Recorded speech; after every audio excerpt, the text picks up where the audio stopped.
Okay, so starting again, somewhat fiddled with the sound button, and it wasn't my elbow.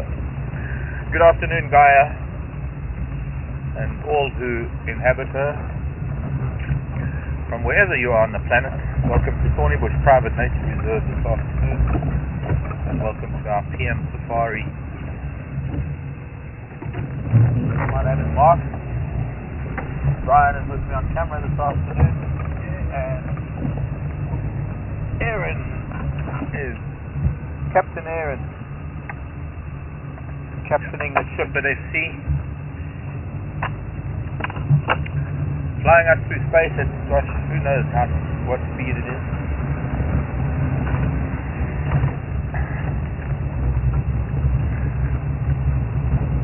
So while this planet turns, I'm going to take you to something that lives on this planet that we found this morning. It's rather a strange creature. Has big teeth. They're big animals. They look really cuddly, but then they can get rather aggressive. They're kind of a tawny color, about the color of the grass. They seem to have very big paws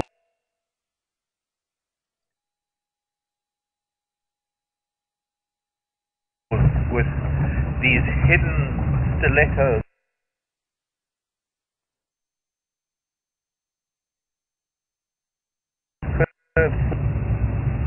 And then 1 minute there's a paw, and the next minute they're just claws. And as cuddly as they look, they actually killed and devoured another creature of this planet. A rather strange looking creature that walks on a single toe on each foot. It walks on the tip of one toe on each foot. Can you imagine that? Actually, it's the middle finger on the front leg, probably, and it's possibly the big toe on the hind foot. Although I'm not too sure about the hind foot, but possibly. And it's got these black and white stripes. Really strange creature. Anyways, these two big cuddly looking creatures that are all fluffy, and you think that they would be fluffy toys on a bed somewhere. They killed the stripy creature and were eating it. Really strange. You'd think that a planet like this, everything would be living in peace and harmony. So we're going to go and look for them. Or rather, we don't need to go look too hard. Well, unless they've got up and walked away, they're going to be around there somewhere. They have been disturbed a couple of times today, but at least their food will still be there, their breakfast. Steamy, well, misty morning. It was a steamy sea. I wonder if this was.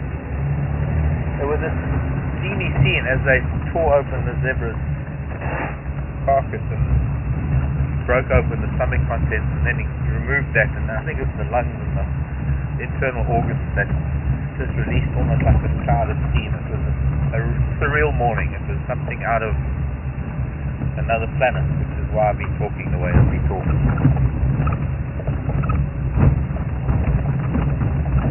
Planet Earth. Interestingly, there's a little waterhole stuff ahead where we're going to turn off. Actually, we'll just go past the water quickly, and I can be pretty certain they're going to come and drink here later, because they drink. First of all, they hunted. These are two male lions. They hunted themselves. They brought down the zebra, adult zebra, eating it. They've taken in a lot of moisture from the blood. At one point, there was one actually lapping up blood in the chest cavity. And I don't know, it sounds gruesome, but nature is indeed. But it is very salty, high sodium content. So they're going to come and they're going to get thirsty and hopefully come and have a drink later. But until they do, I don't think they're here now. We're just going to set the scene. So we're going to be here. They're going to come down and drink right in front of us in the late afternoon sun. Or maybe the...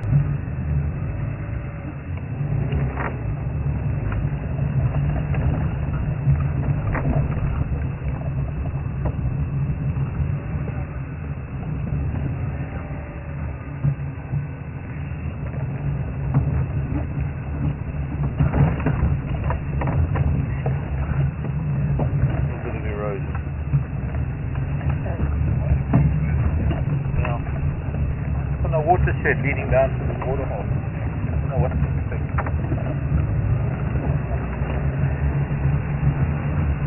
All the Gabby and the water over the Gabby like that too. Otherwise it's going to make gullies.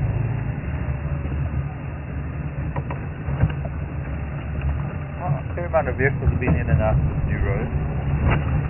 There's a new road being cut.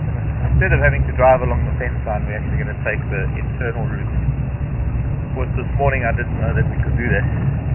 When we found them, they turned out to be on exactly in a little opening that has been created by these people that are reopening some of these roads.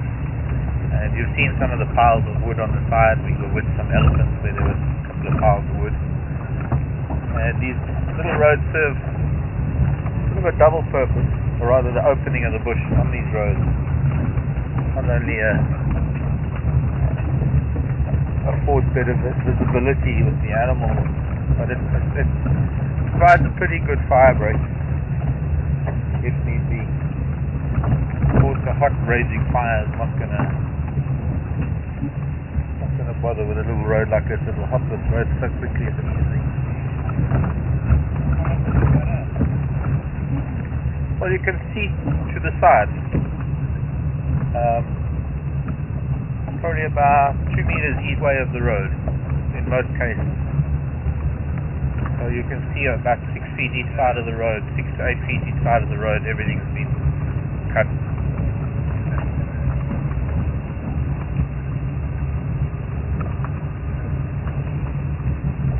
Gonna just listen to this Shangaan going on the radio. If I can hear it even. Okay, so it's talking about the lion and there's the zebra. Right, elephant now. Cool. Heading up something.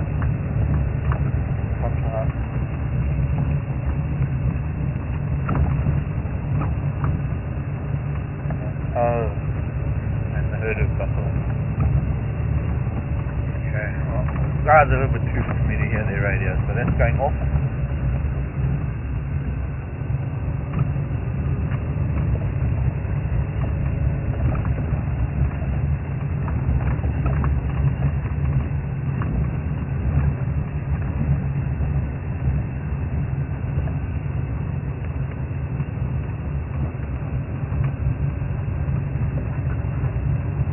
It would appear that these lions might be brothers. The youngest of the two boys is our little boy, who we've been seeing quite a bit of in the last couple of weeks. The young male who, he must know his way around this property like the back of his paw, because yesterday evening he was up in the northwest, and today he's in the southwest corner catching a zebra with who is possibly his older brother from a different litter. In fact, it is highly likely that it's his older brother from a different litter, because the guys are going to try and find out answers, and maybe tomorrow I'm going to go up to the lodge and I'm going to take some photographs and I'm going to see if we can solve that issue. But he was covered in blood and his mane was kind of wet and scraggly because he'd been catching a zebra and rolling out in the dew and putting his head, never mind, I won't get too much graphic detail. But he's definitely not the male from the north, because this young male would not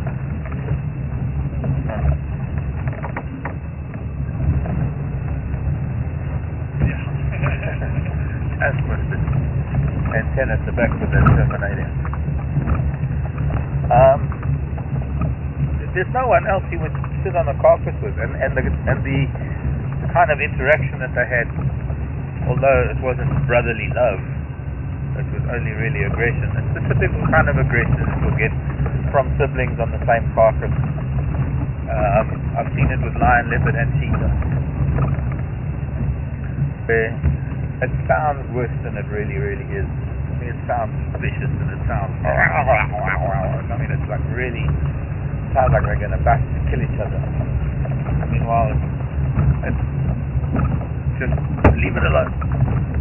mine. Familial ties fall away completely as soon as there's food on the table. Brotherly love goes out the window.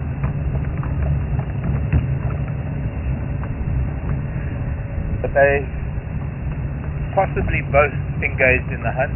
In fact, it is highly likely that they used some sort of strategy to catch the zebra and were content to feed it together, because one zebra, two brothers. No one needs to be a mathematician. Half a zebra is a pretty big meal, and not like they caught a tick or an impala or something, and then they would have really been a little bit of aggression in fighting over the pieces. But this was big enough that they managed to eat it in pieces. There's a citrus swallowtail butterfly. No, it might fit. But citrus swallowtails, much like the Caraxine, are very, very fast. It's the biggest butterfly we get here. Papilio demodocus demodocus. Finding something to sit on just up ahead.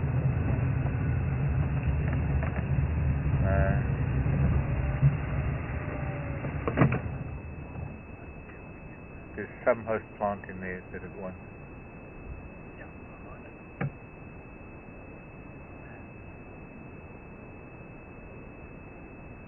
It has one of the most interesting larvae in the fifth and final stage, final instar stage.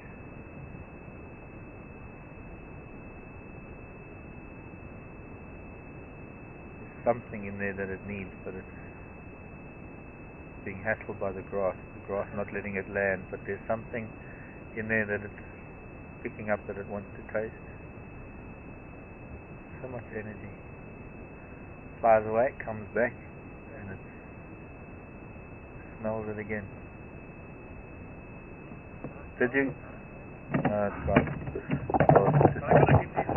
Did you? Yeah.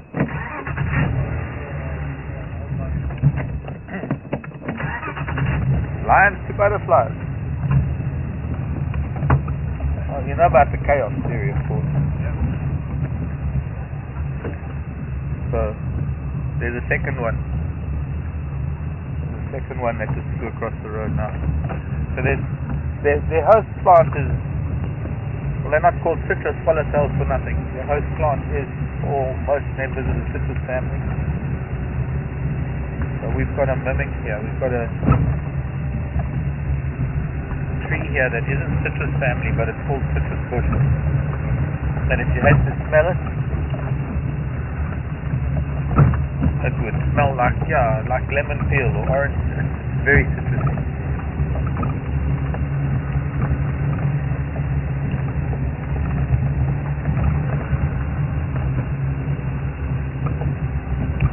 I wonder if somebody hasn't arrived here yet. Hope not.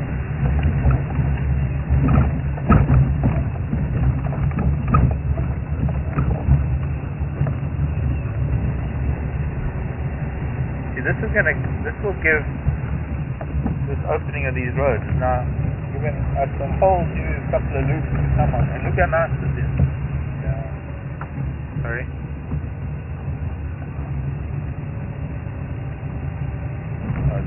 They're up to two boys.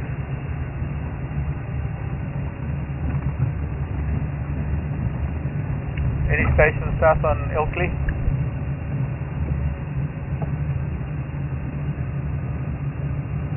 No, it's not. Jolly good show. All castles. Okay, we still want to look for leopards though today. And giraffes. Oh, guess what, Sharon? Time for giraffes.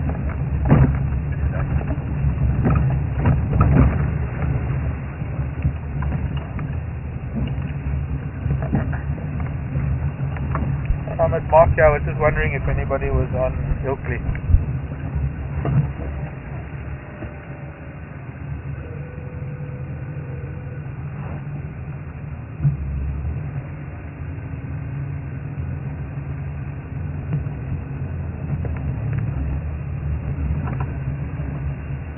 Yeah, firm. No combat fish.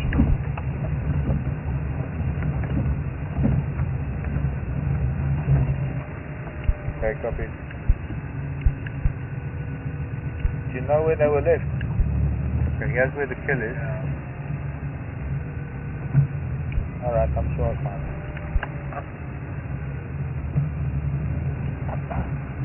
Yeah, the zebra dump. Okay, so the carcass is, there's one line there. I can see just the corner of his mane. He's sitting in the shade. I'm not too sure where he is. So if we're going to don't make too many sharp movements. I think this is our, yes, this is our young boy. I can see his teeth, or rather his lip. The big boy must be down there. He's back at the carcass.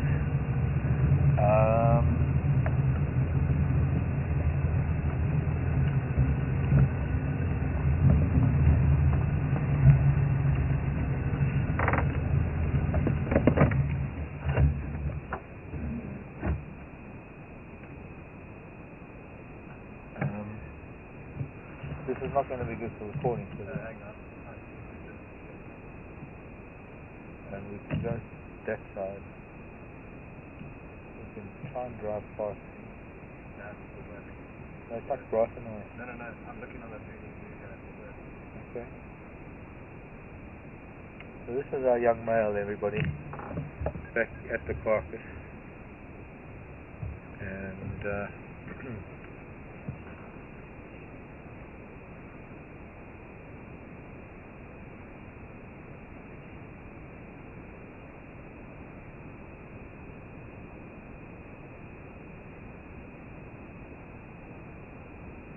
other male is up here. He's a little bit shy. He was a little bit skittish this morning. Not skittish. He was a little bit, what's the word I can use? Yeah, antsy. That's a good one.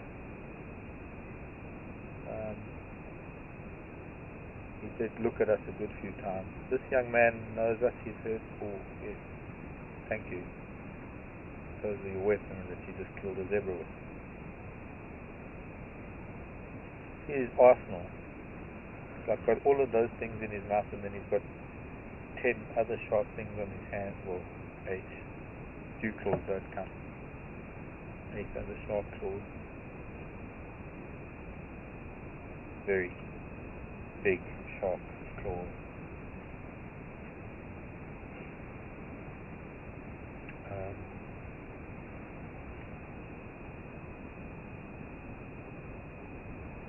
Another yawn. Get up again. Yes. What's the vulture? There was a vulture that flew through a tree as we were approaching. And interestingly, this was a white-headed vulture. There wasn't a hooded, and there wasn't a bateleur or a tawny, and a white-headed vulture. They are kind of intermediaries between the hooded vultures and the bigger vultures. Solitary.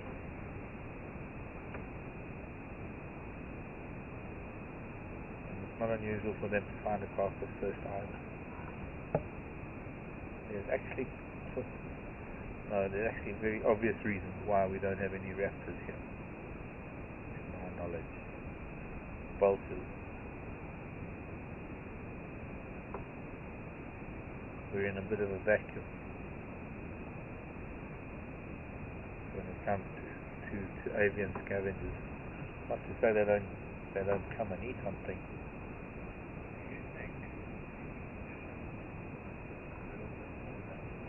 Okay. Facing that way.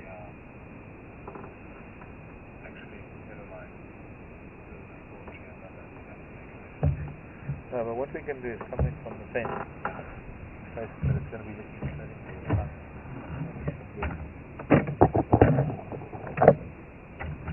But I can.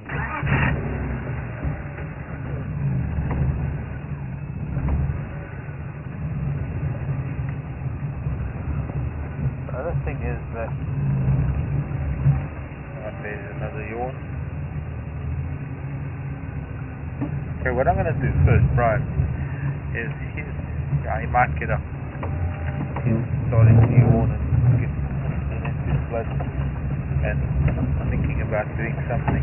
But I want to see if we can see the other boat. I do. No, let's see if we can see that other male where he's sleeping. Maybe we can get a nice shot of him before we have to move out, because there are other vehicles going to be coming here very soon.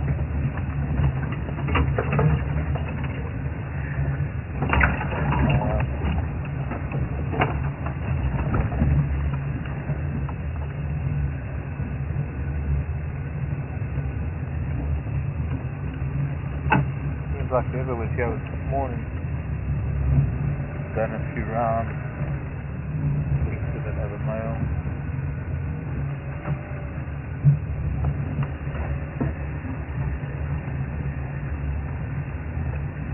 And of course what happens is in the morning sun you have shade on the west side of the trees. So now if he was on this side of the road, he's going to be on the other side of the trees, so I'm not seeing. There is some very good shade around here. Places. We don't really want to disturb the sleeping lion, do we? There's a wildebeest. No, it's a nyala. Why do I think wildebeest? There's another nyala. No, they're nyala. They're two. Not a bull standing there, just brown. Wait. Oh, there he is. Okay, so here's a flat. He's putting his head low. He's also probably watching those nyala. Not that I think he's going to do anything. I don't think he will be able to. But I don't think we're going to get a viewing him much. Maybe. No. Like there. You just see the corn, but just he's putting his head down. He's telling me he's not happy. So I'm going to leave him there. And we're going to go back to the zebra and the other male and leave him be. Okay. Oh, that's cool. And you can hardly see him, just see his ear when it does. So there's no way we can get closer to him. Lifting his head as we move along, but as long as we're looking, got a clear line of sight to him, he's putting his head down. He's not as relaxed as his brother, or supposed brother. So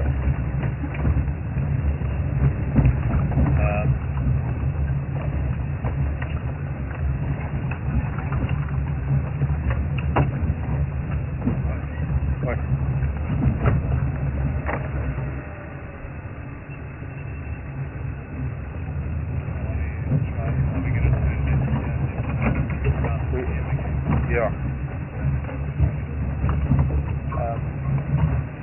We'll try something. Unfortunately, there's all this wood in the way, otherwise we could have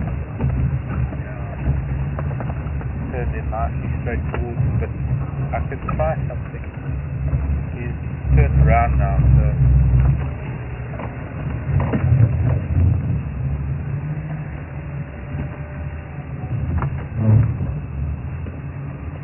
keep the antenna on the edge of the tree. He might not mind if we get this close. He's come close to us. Don't move too fast, eh? Can you move the cabin? No, you can. Can I stop there? Okay. Hello, boy. Hello, boy. You can relax. We're fine. We're fine. We're fine. Hello, my man. Hello, my man. Blink your eyes if you look. And he blinks back. And if he does anything, I'll throw my jersey at him. Because he's not really happy about us. A little bit of a frown. Let's get a little bit of footage of him here. There we go. He's softened and he's... No, dude. He's a lot more for him to be cuddly, but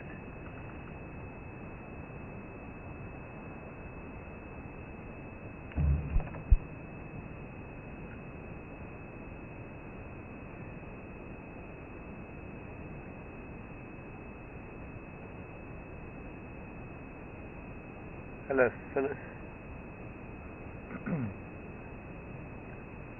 Hi, Phyllis in Boston.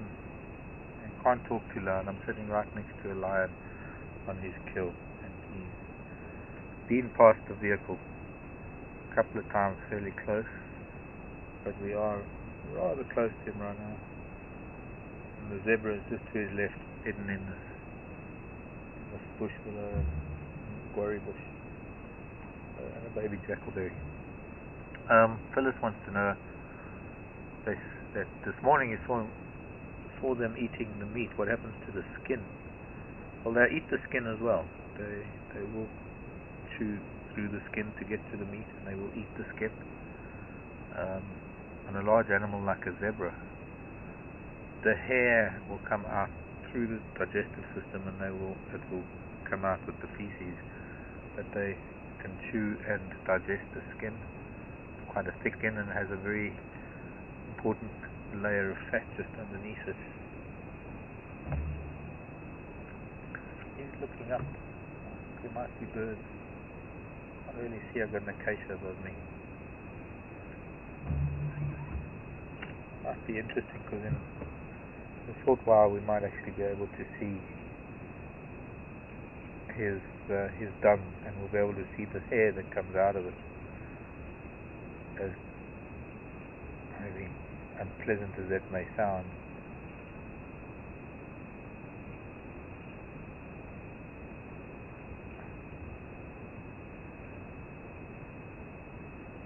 just an interesting profile, this young man. He's really a Mohican.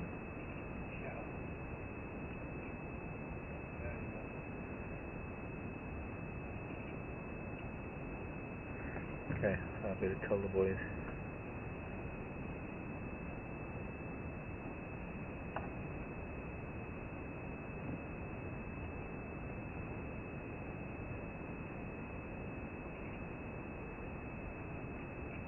Wait, Aaron, sorry, you got to switch you off.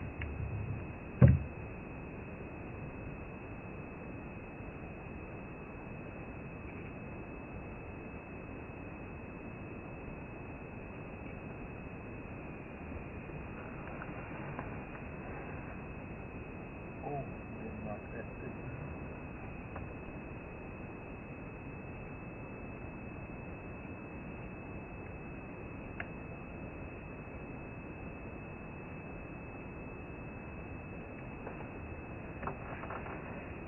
Oh, the tail's starting to wag a bit.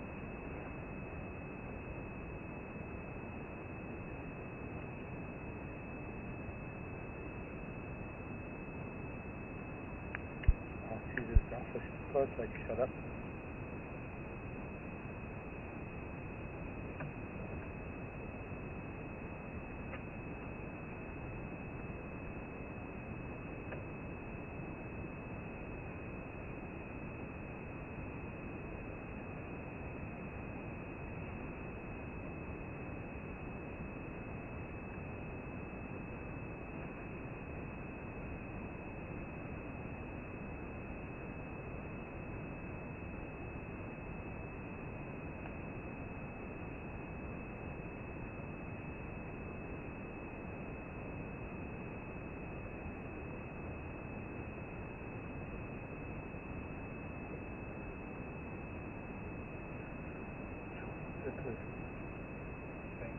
It was.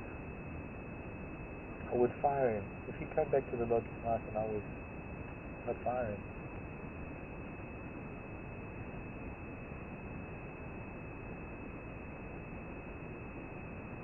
I've taken the subject as a dwarf gecko on a piece of wood there chasing flies that are probably coming around because of blood and ball, which we're sitting right on top of, by the way.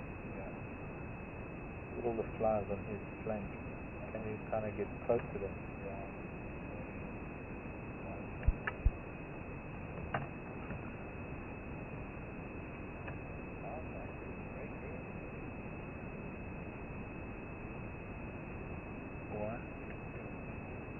bad angle. Okay, well we're going to turn around now. We just need different angles, and we're going to be pushed out of here soon. So we need to go forward. We'll come back this way. We'll see if we can maybe look at him in a bit of this. The sun's not causing too much of a trouble.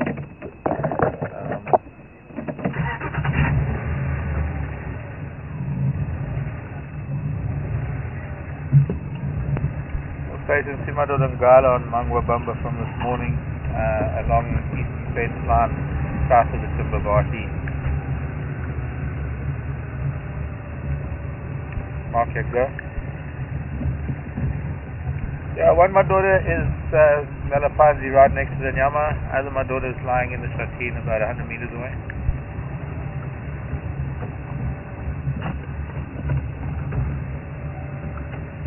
Okay, copy. 5 out of 5 visual for one Madura, maybe 1 out of 5 for the other one.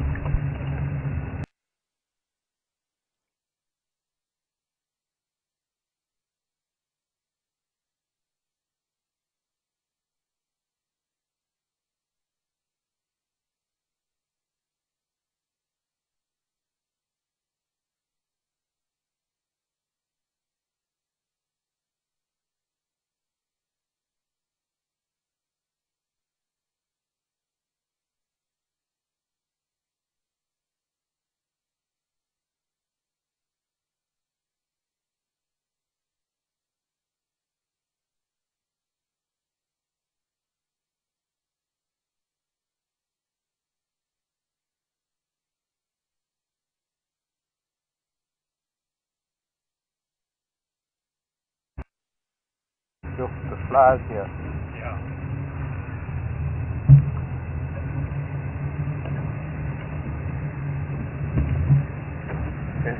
Is that any good from here? Well, I can do this.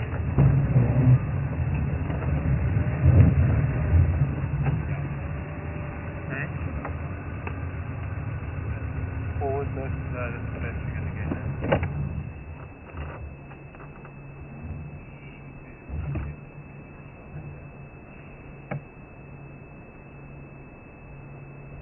That is rather an unusual view, and there's a very good reason for him doing this actually. When we were approaching, there was a vulture in a tree, and very often you'll find, well, what he did this morning, they'd killed it just off of my front right. Sorry, I must turn this down, but I have to keep it on because they want to talk to me. Well, then they'll just call endlessly like he does. But they killed the zebra right here in the road. The carcass, we should be able to see it shortly.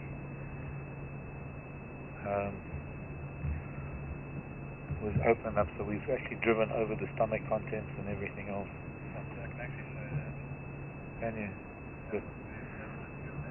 There are a few tire tracks from vehicles that have driven through it. Because you can't go too close to him, and you've got to get through him. That's life.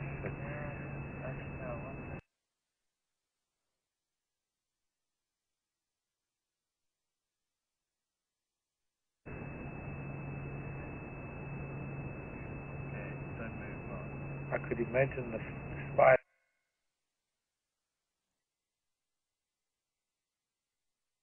and other creatures that are coming to eat these flies. And after feeding for some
because opportunism is what can make the difference between life and death out here in nature.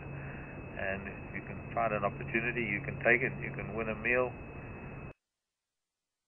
all the better for it, because you save a lot of energy in the process. So he's dragged the carcass in there, he went off to sleep, and then during the day at some stage a vulture arrived. And as a further measure to protect the carcass, he's now decided to come and sleep right next to it. And it just so happens that it's lying in a place where there's good shade. They're not always going to have this opportunity to find this kind of shade and this kind of cover for their carcasses. Sometimes opportunity presents itself to make a hunt, and they hunt and something lands up being killed in the open, and they can't help it. Within minutes the vultures arrive and they bring in hyena and jackal and other animals. But these two boys were lucky. They killed a zebra on a really misty morning. It was a morning when it would have taken a long time for the raptors to even think of spreading their wings, because first of all it was very cold, there was a cold wind, there was a very heavy mist. When the mist lifted, there was a bank of cloud coming in. It wasn't good thermal weather, it was a cold wind, so it would have been difficult for raptors to get lift and to get themselves in the air. So they had a good couple of hours grace before the day started warming up for raptors to start flying, by which time they'd had enough to eat. They'd stashed the carcass. And these two boys are now flat cats till this evening. No doubt this evening, after digesting, they're going to get hungry, they'll get up, might even walk down to that little waterhole to have a drink, walk away somewhere and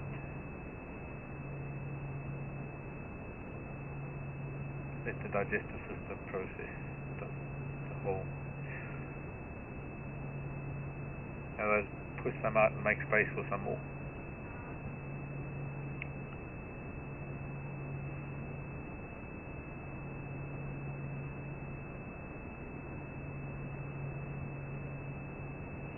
Is that on this side of the fence? No. Defense. That side of the fence. So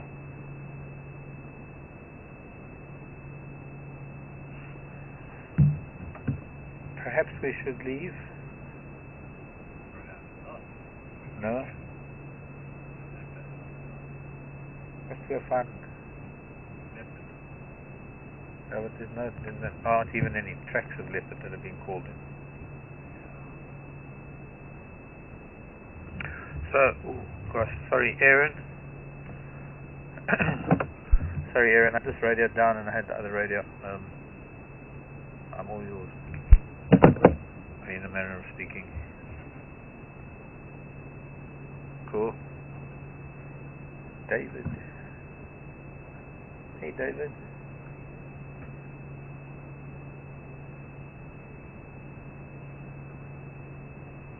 Good point, David. Very good point. When we were arriving here, I was saying they have 8 sharp claws, but they've also got 8 claws on their feet. Quite true, David. Apologies for the mistake. Can't argue with that at all, because they even use those rear claws when it comes to bringing down their prey. Especially something like a really strong zebra, they might have to get onto its back and dig their high claws in to pull it over onto its side. Anything bigger than a zebra, buffalo, giraffe, elephant, they do even use their hind claws to assist in grip and bringing down their prey. So I should have said 16.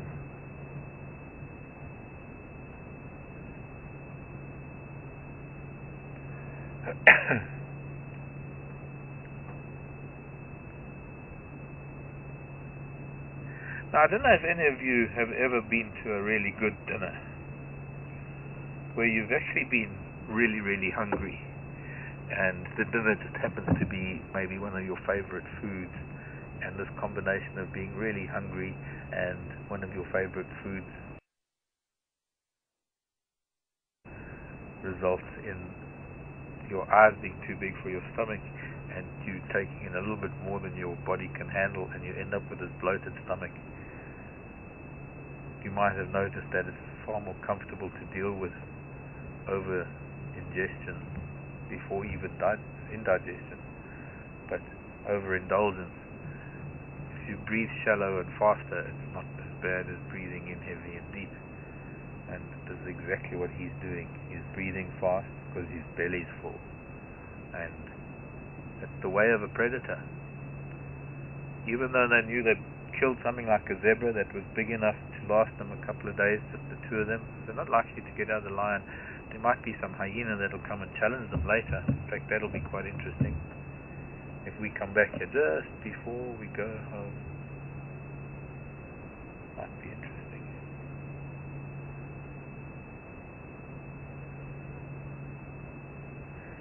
See the zebra's tail there. But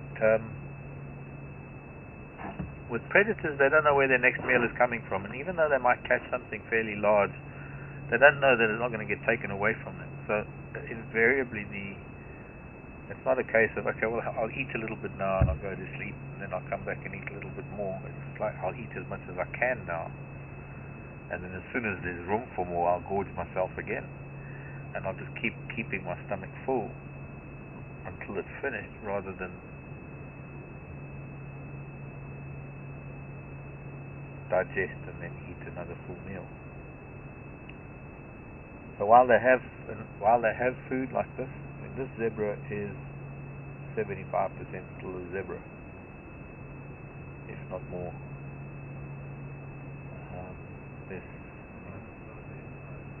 Yeah, well, that's what they fill themselves up on, because that's the richest, it's the highest protein, it's the softest. They've eaten a lot of the thighs, but there's still a lot of both hind legs, both front legs, shoulders, the spine, the neck. Still a lot of muscle. There's still a lot of eating to be done. Could take them another day and a half. Pardon? Oh, yeah. Well, it's actually just wonderful to show how content he is that I can sit here so close to him and talk to the rest of the world in a slightly higher voice or louder voice than I would ordinarily if I'm being this close to a lion. But I'm taking liberties because he has come close to us before. He's come right past the vehicle, and we have spent quite a lot of time with him of late, so I believe that he knows that we're not too much of a threat.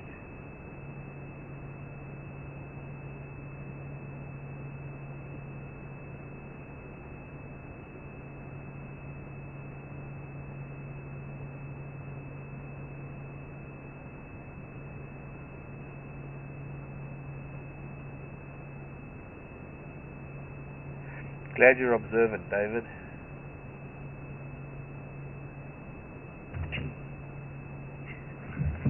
David.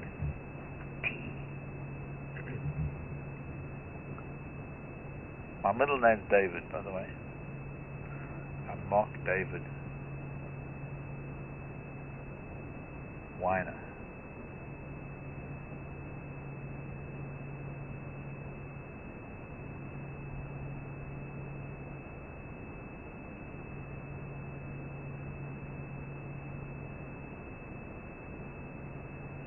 AKA Mark Davis Weiner, because my mother's maiden name was Davis, so I have a nom de plume, Mark Davis Weiner.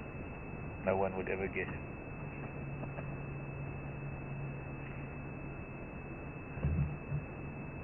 I better put the radio up. It's probably calling me.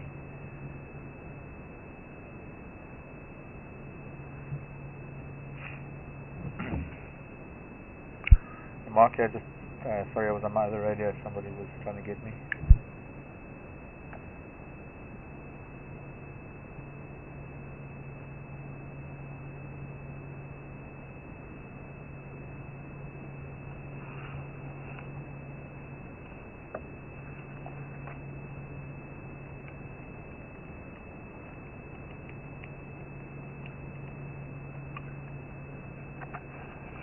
Somebody got a puncture. Honest, actually. tire on Susu Dam. Well,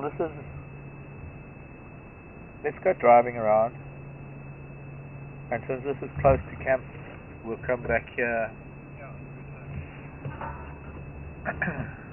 on the way home. Which station coming to Ngala on Ilkley?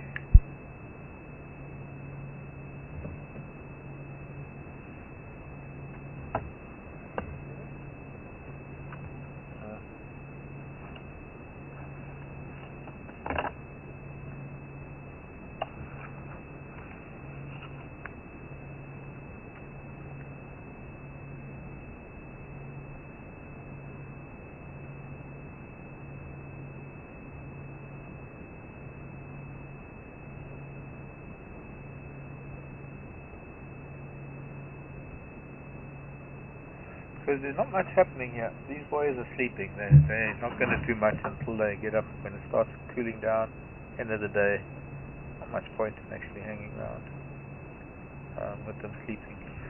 And a little bit later on, they're going to get up, maybe feed again. They might even head down to that water and drink some. As I said earlier, the blood and stuff can be very salty. So, see you later, boy.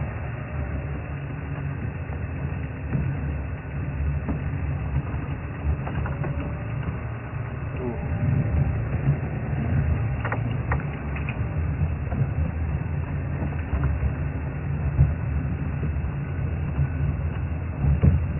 Okay.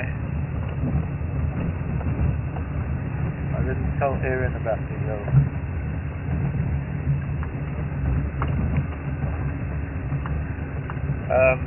From Gail, how long or how old the lion has a full-grown mane?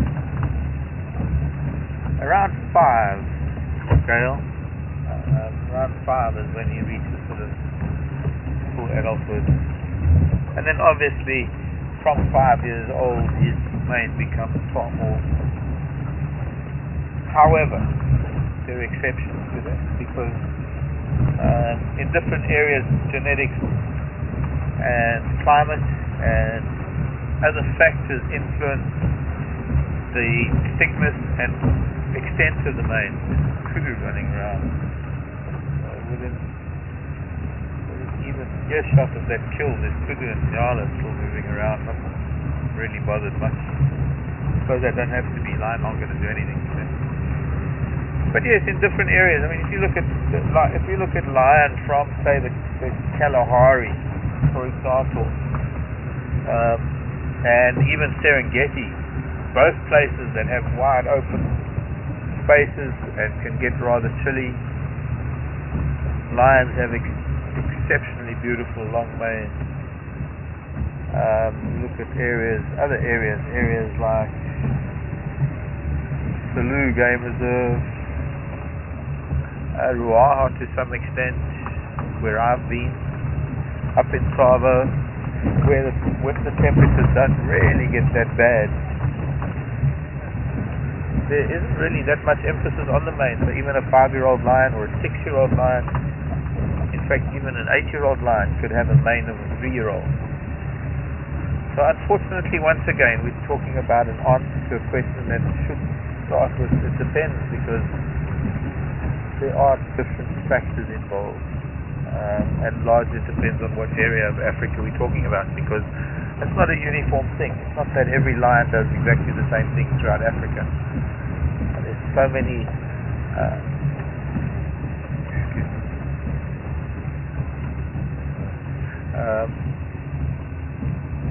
that throughout Africa the conditions, density of lion, density of other predators, density of prey, topography, rainfall, the diversity of vegetation and the density of vegetation, all of these things play huge roles in the genetic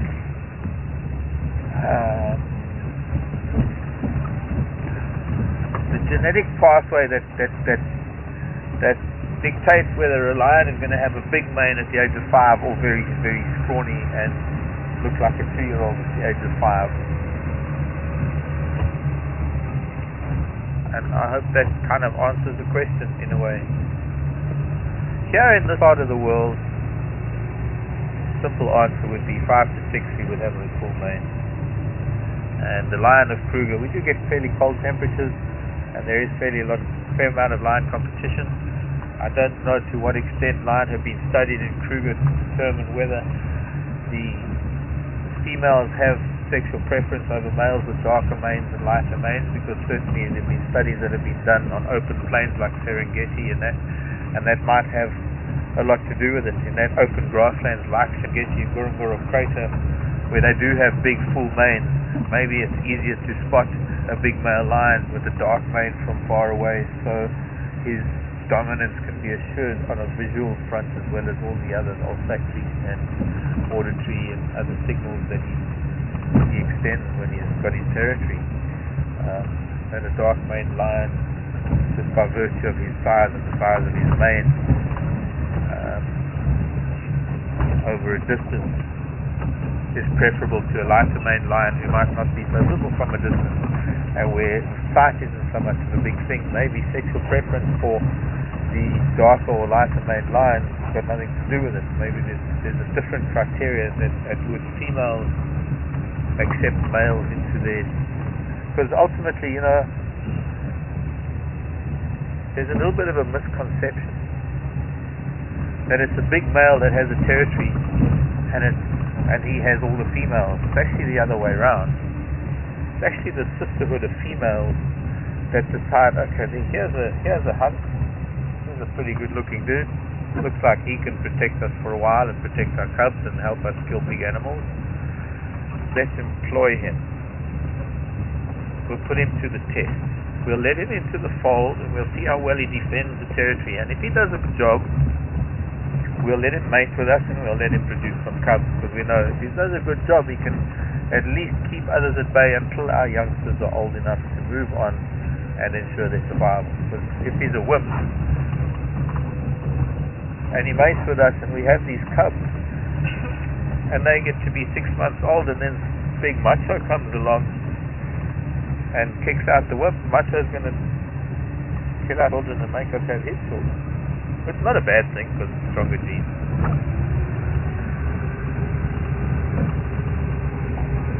Sorry, am I rattling on?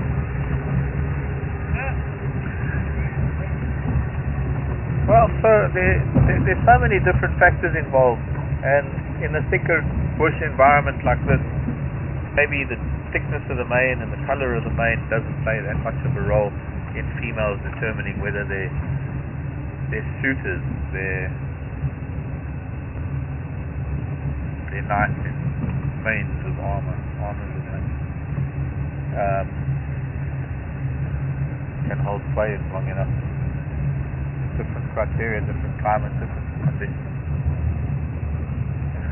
Nature is wonderful. This is what keeps me at it all my life, because that's one of the things that has made me go to so many different countries in Africa, to see the same animals that I live with and to see how differently they do things in different parts of Africa. How in the Okavango Delta they've got to deal with so much water to get from island to island, and how in places like the Kalahari, although I'd be fibbing if I said that I've been to the Kalahari, because I haven't, but I just know about them because I've read and watched a lot about the lion in Kalahari, but they don't have the access to water, and the lions of Etosha. Then you get the lions of Selous, that water plays a very big role in, because there's so much of it, in determining territory size. Water more than anything else there. The rivers and the river of the Rufiji is one thing, but it's the 5 series of lakes that hold the key to who has the best territory with population of lion. How different it is to Ruaha, where there are no lakes but there are 2 main river systems, and how the prides of lion there have survived over centuries of depending on the, not really a migration, but the seasonal movement of giant herds of, when I say giant herds, I'm talking about 600,000-800,000 strong buffalo that have these very particular, I suppose we could call it migration, but seasonal movement. And the seasonal movement moves through so many different lion territories, and how all the different lions interact with this giant herd of buffalo, whether they use them as food or they ignore them and use them as cover to hunt smaller prey because they're only females or something. But I was getting back to the point that the king of the beasts, it's kind of quite a typical scenario. The male always thinks he's king of the house, but he's only got his wife's permission to say so. And it's kind of the same with the big male lion, because the strength is in the pride of the female. The strength is in the bond of the females and their youngsters. And they need a male or good male to maintain that, to not allow disruption. And they have this uncanny ability to find the right males that will do that, and to dupe them into thinking that it's all their territory and it was all their idea to begin with. But the males move on.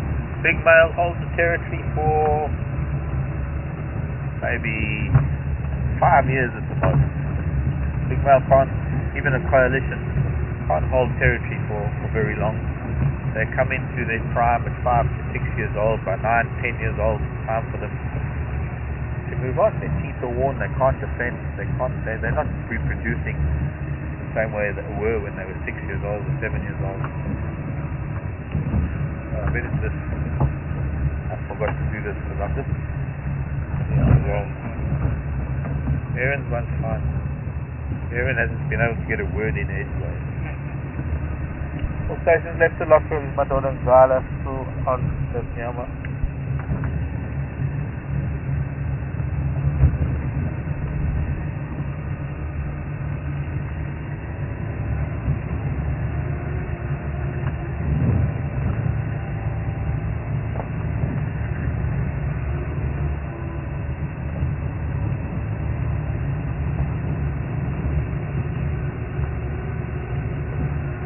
Okay, probably left to the open lock. I don't think they're going to move far. Rusty work with.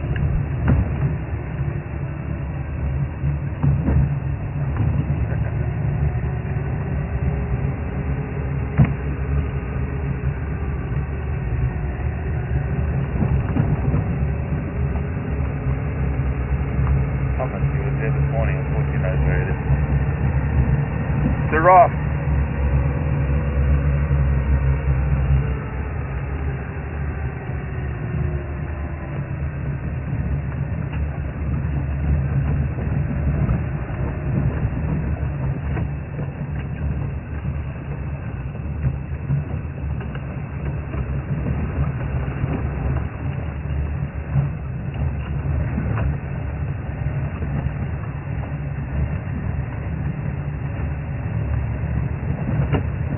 By one.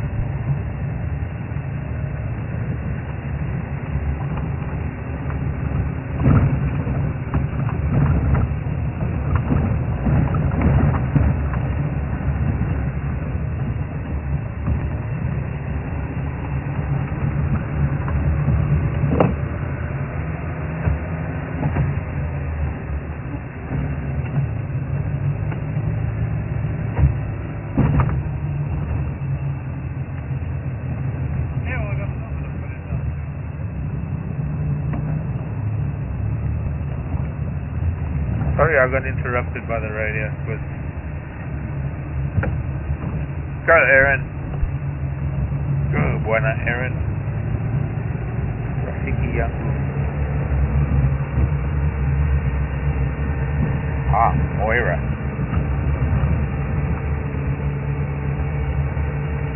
Scotland.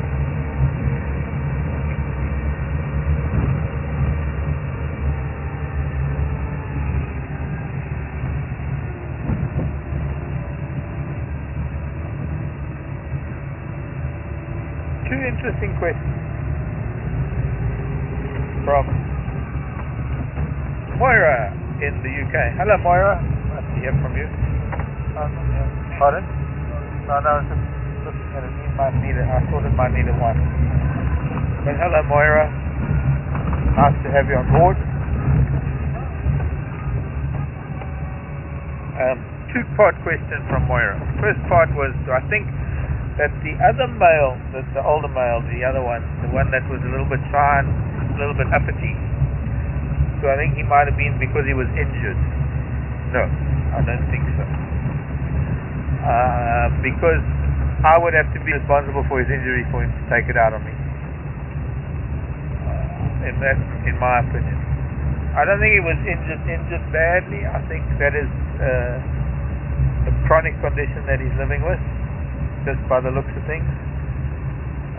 Looks like maybe he got bumped in the hip or something. Could have been. I mean, I don't know this for sure. It could have been he did something during the hunt today. That is possible. Not the answer we are, but I would guess that he was a little bit concerned because he hasn't really seen us before. He's not a big male that I followed along the fence line a few weeks ago. I haven't seen him before, and he is supposedly the brother of the little boy. And I think that, to some degree, that the young male. I think we've got to give him a name before we leave, and I'm not supposed to, but really, he's Lionel. His name's Lionel. Yeah, I've done it. Yeah, Lionel the Leo. Lionel. Okay, let's call him Lionel. No, Lionel. Lionel the Lion, because it's Lionel. So it's Lionel Lion. It makes sense to call him Lionel. But I'll do that also in honor of my Uncle Lionel, who passed away 2 years ago. So Lionel was relaxed, and I think the fact that he was relaxed tended to calm down the other one. But the other one hasn't seen us. I don't know how he behaved with the other vehicles. So I don't know whether he was upset with them or whether he behaved the same way. By all intents and purposes, it looks like it, because he's hiding out.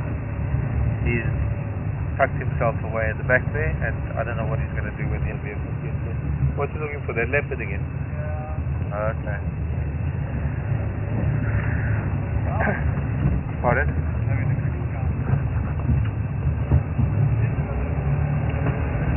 Now, the second part of Moira's question.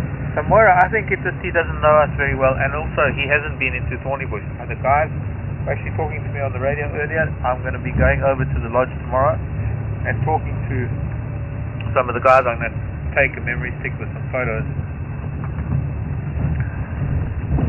of them. I mean, we don't need to really discuss the younger male because he's got that scar on his lip and we know him well. And as you know, he's Becky's favorite cat here, I think. Or Becky is his favorite because somehow he just comes out for Becky. Second time Becky's found him. Anyway, second part of Moira's question was those worms, because when we drove over the stomach contents this morning to try and get some better views, Becky, another thing that Becky noticed that I didn't really look at, because I'm not looking at the stomach contents, I'm looking at the lion because I'm driving really close to him, and I've got Becky sticking out of the top of the vehicle, and Moira would kill me if anything happened to Becky. Of course, can't let that happen. So I was concentrating on that. Becky said there was some worms, so we had a look, and lo and behold, in the stomach contents were some nematodes. Wait, let's go and have a look at the pan. Might as well be here. So there were some nematodes, some internal parasitic worms that must have been within the gut of the zebra that are part of a zebra's life. They probably in some ways help with digestion to some degree. Buffalo. But they also might help, or they might hinder the zebra by also helping to produce more gases in the gut, speeding up the fermentation process, which aids in digestion. You know, there can be healthy nematodes for a stomach, for a digestion. But Moira was asking, so would those worms then become active in the gut of the lion? And my first reaction would be, no, I don't think so, Moira, because the lion is a carnivore and has different digestive juices, different digestive systems, and those particular nematodes, internal parasites, would not have maybe evolved to be able to live in the digestive system of a carnivore, because they've actually corrected an environment by living inside the gut of the zebra. But I'm sure that and in fact I know that there are interspecific nematodes, internal parasites, or what we will call endoparasites. We're not going to see these buffalo. The one put his head against the old flint of the water pump that used to live here. Maybe we turn around there. One buffalo also hiding away.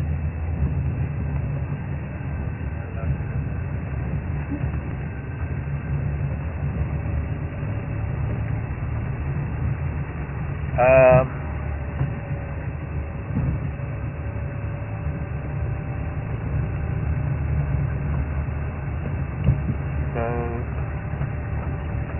while it's possible, there's a giraffe finally.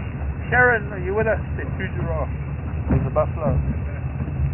Good, we can look at buffalo too, because it's been waiting for a giraffe. It's a young male. A little bull. Don't know who's behind it. But hopefully we're going to see. And Brian, one of the requests is if we could go down the legs and sort of get a look at his feet when he comes, if and when he maybe comes out onto the road. I'm going to stop here for a sec because he's in some thick bush. I don't want to spook him. There's also a very big Nyala bull there too.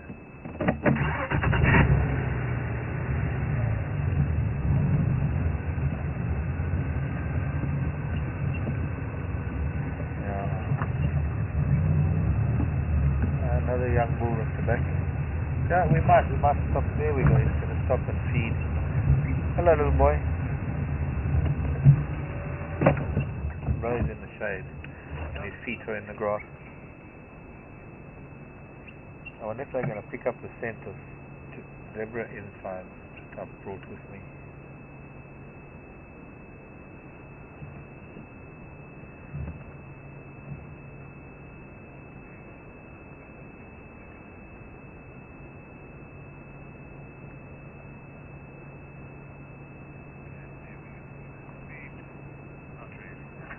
Not really.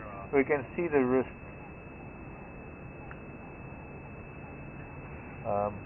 Okay, so the question was from Sharon was about the toes of the giraffe and whether they are cloven hooved, or whether they have what the feet look like and things. And as with most bovids, as with most ruminants, they have two toes, so they have two hooves per foot, just like a cow or a goat or an impala or a wildebeest or not a zebra or a nyala or any of the herbivores except zebra and other odd-toed ungulates. So they are part of what we call the even-toed ungulates. They have two toes. Now, as you see it bending the front legs, where it's bending the front legs are not knees, those are actually the wrists. And where the tail is hanging and clicking against, those are the ankles. Where the black hairs of the tail is hanging, those are the ankles. So there are these very, very long foot bones and very, very long wrist bones that culminate in two toes per foot. He's eating on the gardenia, so we're not going to see. Okay, we'll let them live. Go ahead, we'll look at this nyala. We'll see a very similar physiology, skeletal structure with the nyala. Maybe not as long. Oh, here's another one even, and another giraffe. All that. Little do you children know that there's two big male lions eating a zebra. Somebody must talk too loud and give them nightmares.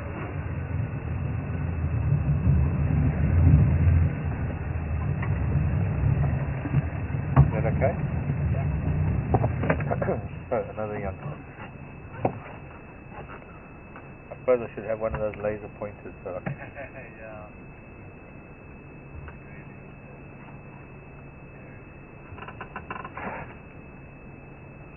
Okay, another thing I wanted to look at when you're looking at a giraffe versus, say, an elephant. What, you don't like me talking about giraffe? You're getting jealous. You've got to run into the shot. What's it called? Photobomb. Nyala photobombs the giraffe. And all he did was run up to that clump of grass to start feeding there.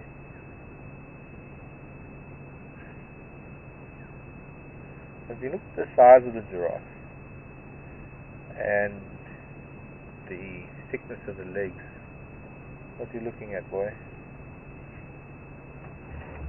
Young man?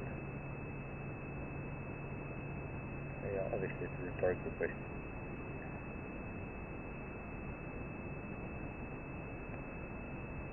Long, thin legs that don't really carry much muscle. All the muscle is really in the shoulders and the thighs. But if you could imagine a giraffe having thicker legs,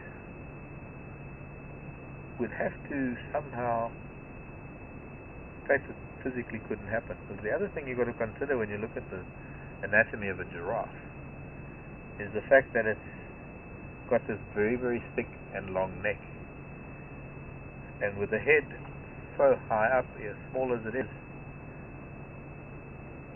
there has to be some considerable sized heart to be able to pump blood that 6-7 feet to get to the brain, to keep the brain oxygenated, to keep a giraffe sanity. Listening to something off in the bush just there. I mean, he can hear that the nyala is not even interested in. And he loses interest in new health food. Also interesting how they're eating these gardenias, very much like they do in East Africa.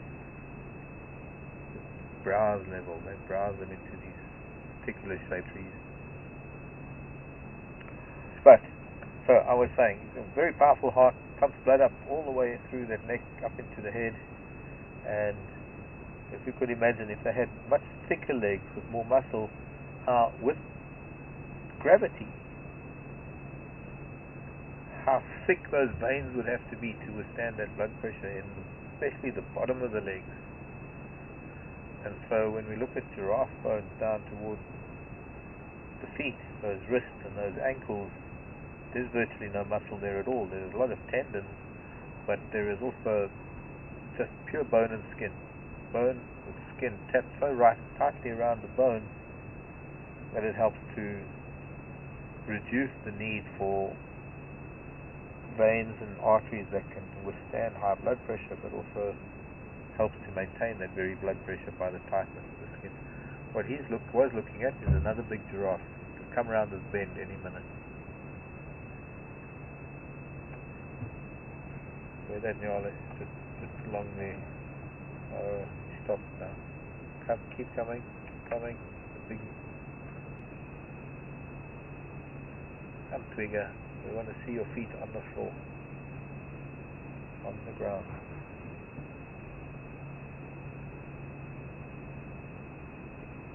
Please. Really pretty. He stopped. He's watching these two younger boys. While we're waiting for him, let's see what Aaron's got for me.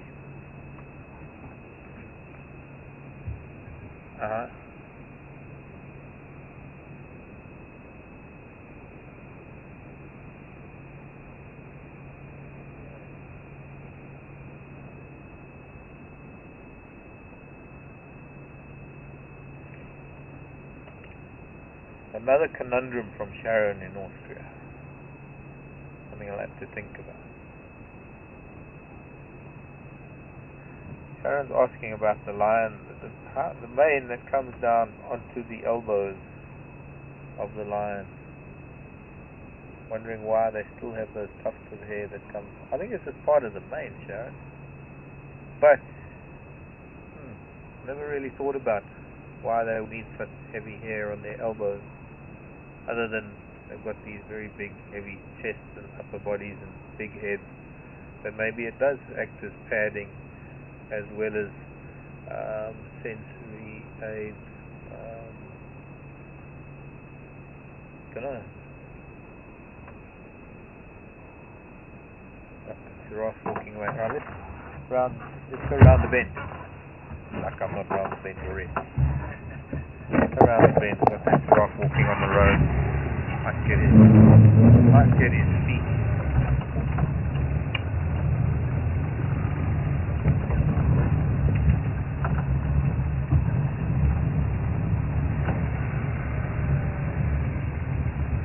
Oh, it's an old. Oh, he's an old man.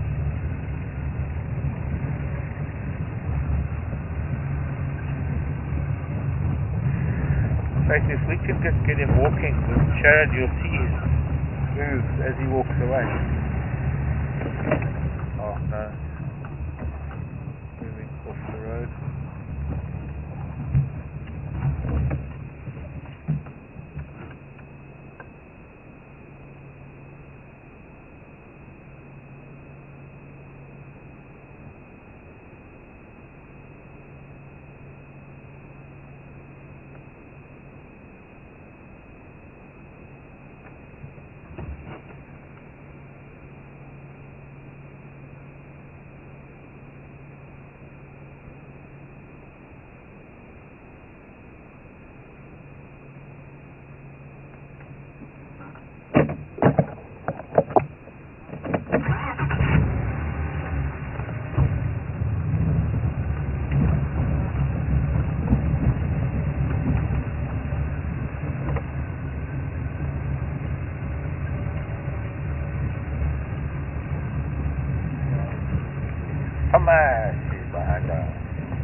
Come on, where's my giraffe one?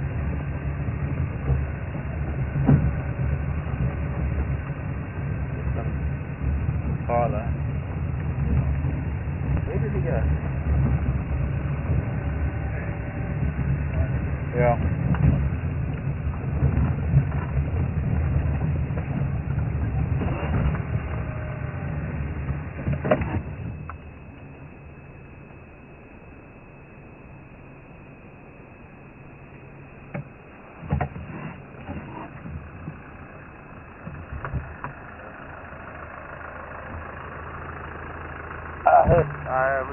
Go, put it in, bro. Pop. Yeah, that one in. Alright. Hello, everybody.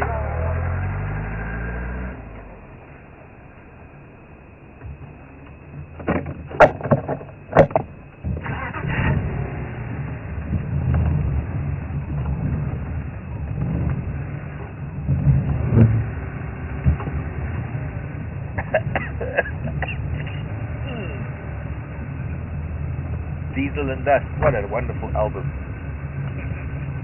Do you know Diesel and Dust? No, yeah, I don't know. It might be nice to see. We'll get this sort of.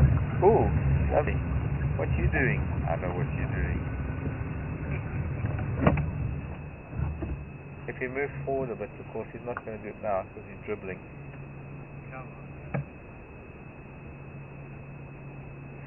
He might get a nice view of just his silhouette and rear lighting.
Aaron. Aha. Hello, Anne. It's a two-part question.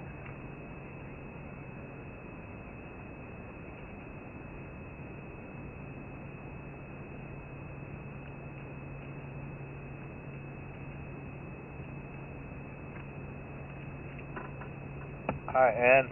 Not sure if you got my reply to your email about August, but yes, I certainly will keep in touch and see if I can make a plan to see you when you're here at Thornybush in August.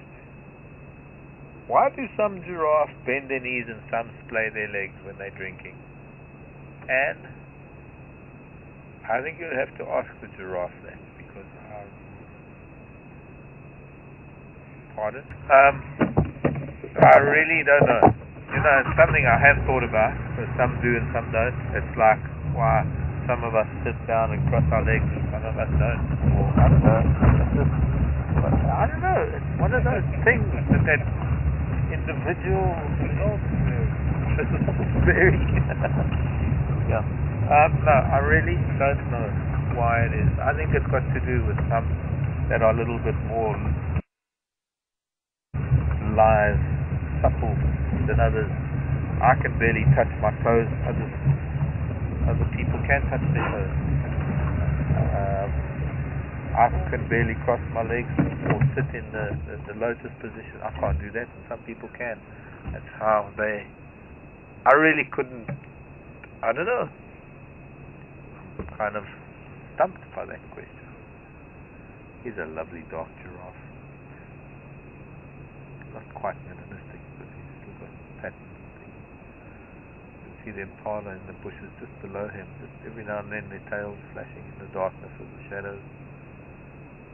So that's a really pretty shot of him. Especially since we've been wanting to find a giraffe for a while. I mean, very few animals are so quintessentially African.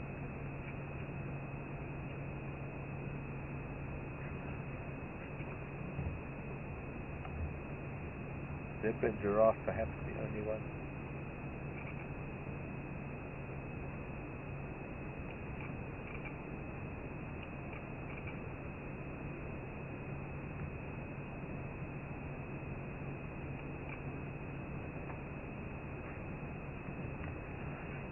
Because elephants, even though they're different types of elephant, you still get elephant out of Africa, in India and Asia. Lions you get outside. You get an equivalent of sort of buffalo.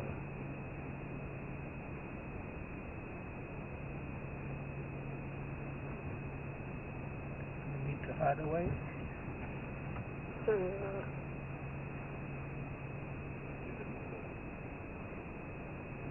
Oh, I used to do a very good limbo in my younger days, when I could still touch my toes.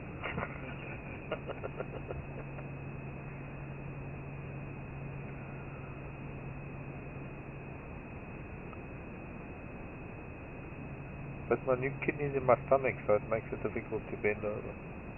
And then I had to produce all this padding around one kidney to protect it, so I've got...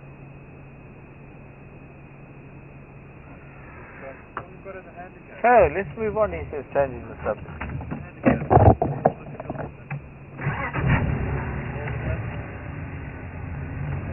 Not really a handicap, it's a benefit.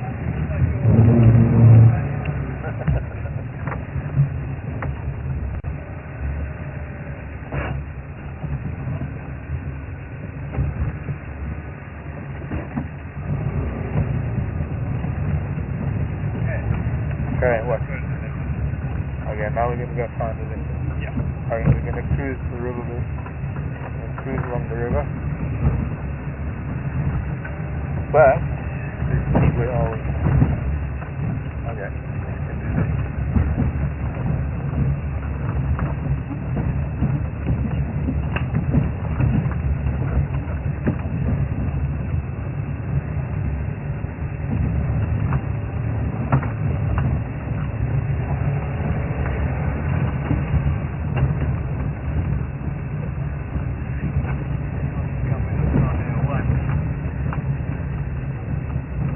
that yours? Maybe. Take it anyway. Oh, if it's a large, it's yours. Mine wasn't. Mine was a stretched medium. They stretch those fleeces, fortunately.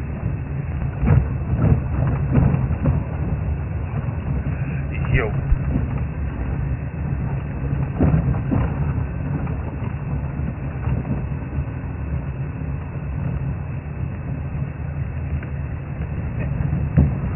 Hello, Flick. I know exactly how you feel, young lady. Bonjour, or should I say bonsoir, mon chéri, ça va bien? Comment ça va? Quebec, Montreal.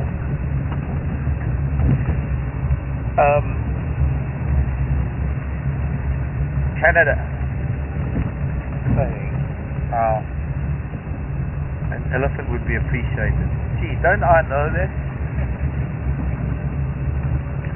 Apart from the fact that it's sunset and an elephant would be appreciated now at sunset. Hello, buffalo. Hiding in the thorns. But strangely enough, none of them are buffalo thorns. Do you think the buffalo doesn't... No, nothing comes through the buffalo thorn. No, they're supposed to only lie in buffalo. That's why it's called buffalo thorn. Somebody didn't teach this stuff. Now, this reminds me of an email I got the other day from... Oh, I'm sorry if I've forgotten who it came from, because there's so many emails. I hope you understand, but you'll probably remind me, no doubt. I got an email with a sound clip of a woman that phoned into a radio station in Minnesota. Of course, it had to be Minnesota. Sorry, Paula. In Minnesota, complaining about the deer signs. Why do they put the deer signs, the signs that warn you of deer crossing? Why do they put them at the high traffic areas where the deers get knocked over? No, wait, that wasn't it. Where deer can get knocked over, because those are high traffic areas. Why don't they put the deer crossing signs at like low traffic areas where, or even where crossing guards are at school crossings, zebra crossings, so that the deer can cross in places where it's not so dangerous? And I don't quite realize that the signs are warning for the humans. The deer don't know that that's where they have to cross the road. She was under the impression that the deer only crossed the road where the signs were, and that's the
dam, and suddenly there was Norman the elephant drinking.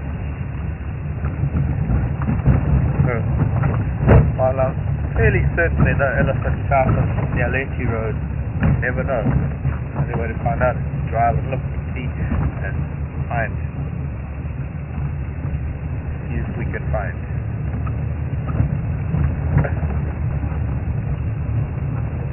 So, Flick, did you see the lion earlier? I wonder.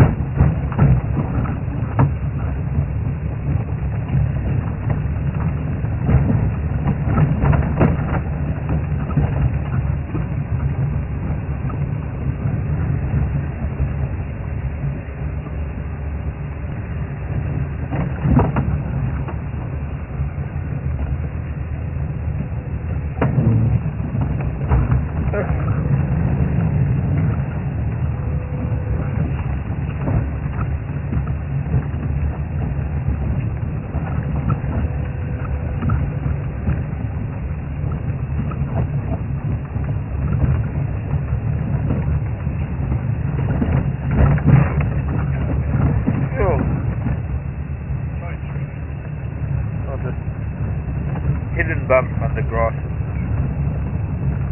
Oh look, there's elephant dung up ahead. Does that count? Almost. You climb it over them.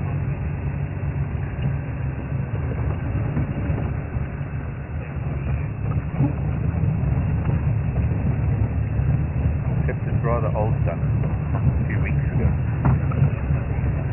But it'll work with the good insect repellent.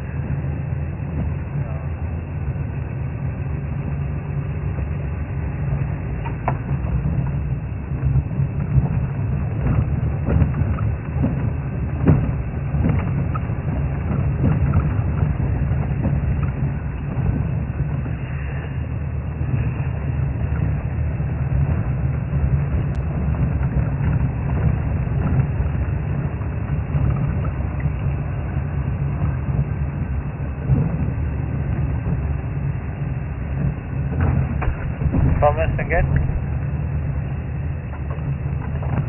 Did you leave that in Gala?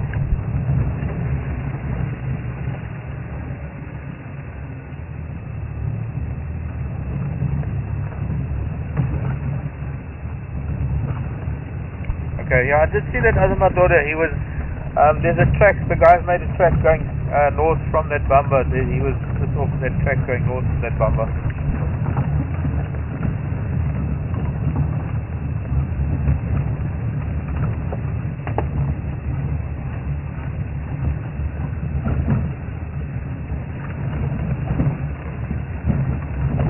Yeah, I was thinking the same thing.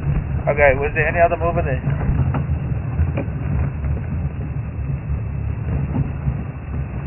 Okay, copy, thanks.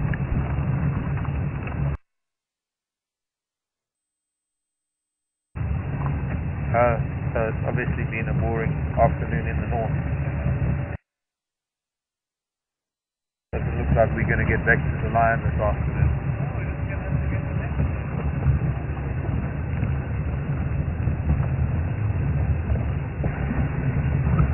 Well, there's just too many vehicles going in and out.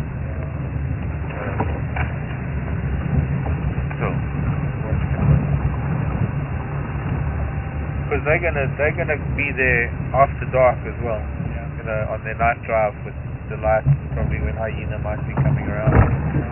So we're not gonna get back to the lion kill this afternoon. What we will do though is we will be there early tomorrow. Because there might even be hyena or two hanging around. So, we don't have to go there now, we'll go in the morning and see how things change in the morning. We can just carry on along Bushfiller,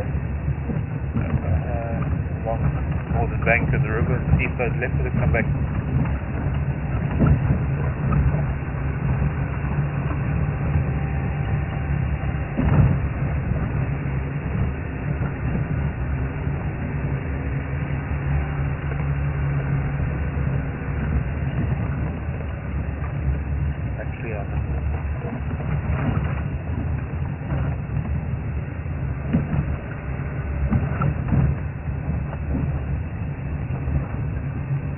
Yeah. So, he ran away from the vehicle. He didn't run away from us. So 2 minutes after he told me they're not going to go looking for him, what does he do? He goes looking for him and chases him away. Oh, there's a kudu bull. Big one. Like, it might be nice if he comes through, say, where the sun is. Oh, there's another youngster there coming through the gap, young female. Running away, and then of course the bull's going to chase her. Too quick. Way too quick.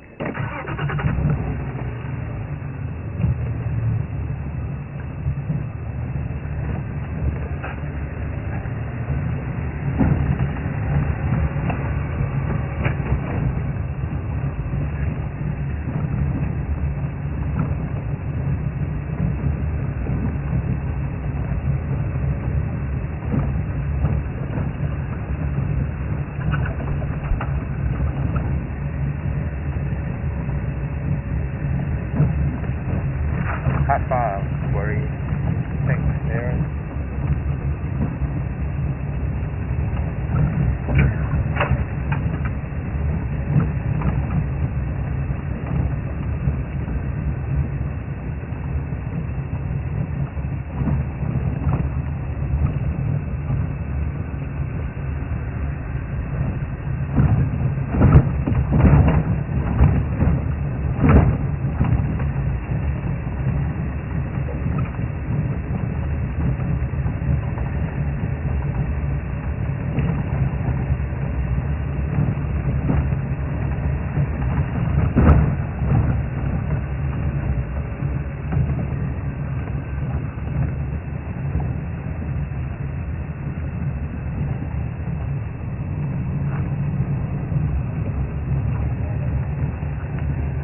Pardon?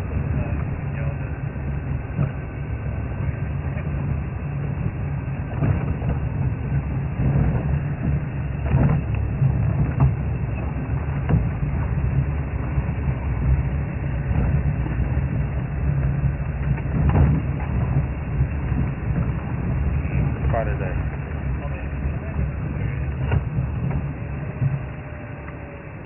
Any? No. They haven't even found the black campsite. There's no track.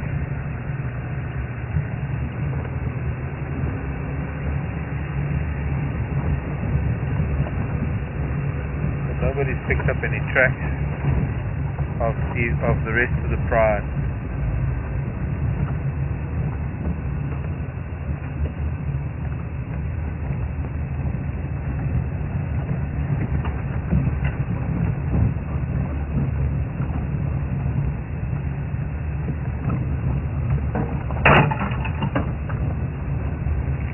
Quite sad that to relinquish that line fighting to the hordes. But the guests are paying guests, and we here at their grace, their lodges. So Nita, Hendrik is right.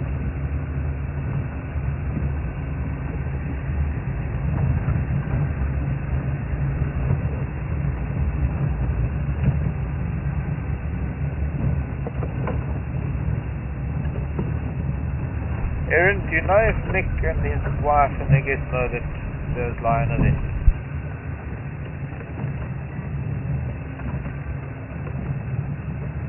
Yeah, so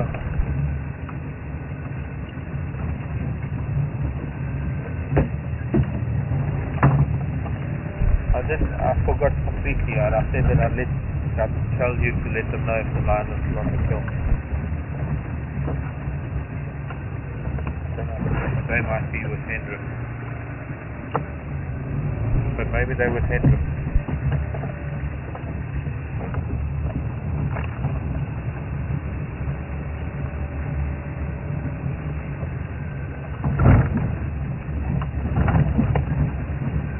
If you could just maybe have a look and see if they're still on their stuff.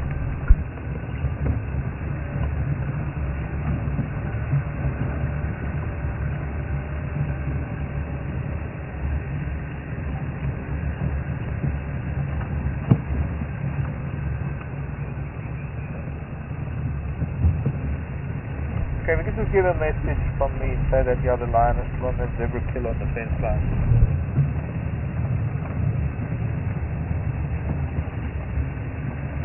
Yeah, I sort of more or less said, but yeah, the eastern fence line, if you carry on from the gate and you go east from the gate.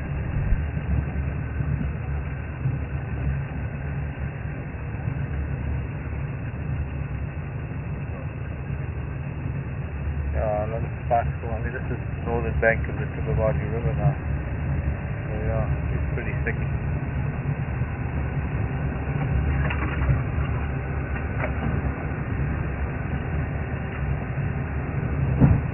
Leopard country.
Okay, thanks, Aaron.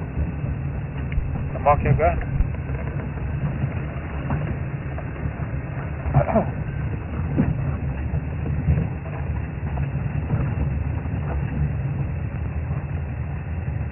Last station calling Mark.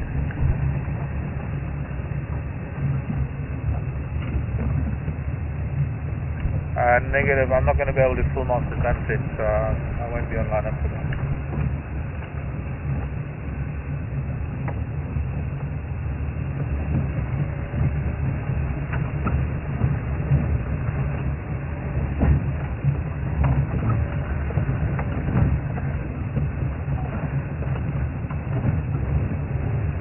Okay, Craig, forgive me.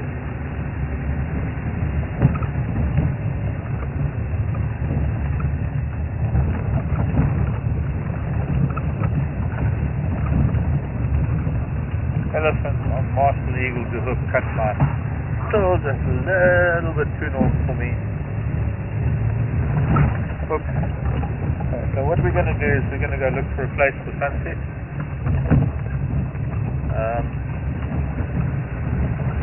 And see if we can find our wildebeest herd, our locals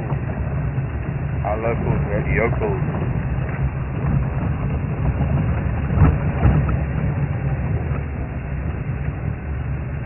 Because I really can't get very far right now. I mean, it's close to the end of the drive. I'm not going to go too far north. So we're going to just cross the river and go back south and amble around with the local herd of impala and zebra and wildebeest if we can find them, and hopefully see a sunset. Getting close to sunset. Let's cool there. Pet sink. Bus.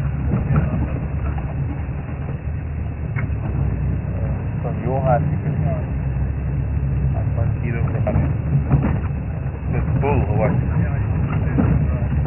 Oh, there. He's back. Okay, wow.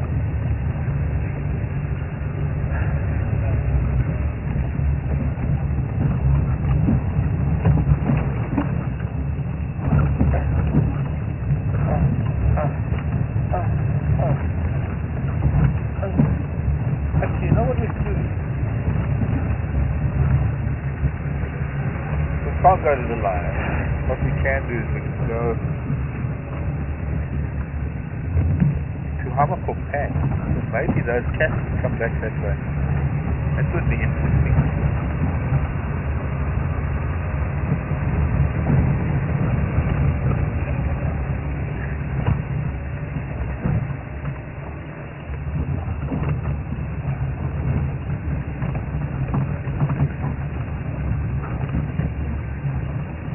Here we have a sunset. You know what, also, in the next few days, weeks, the sun's going to be coming back down the river. It's going to be quite a lovely sunset.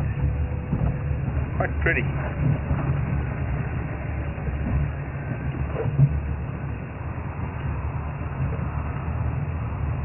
Want to see if we can do anything with that while I put on a jacket, jersey, a jerkin.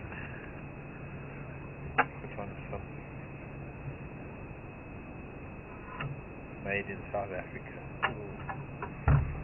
Support local. Definitely.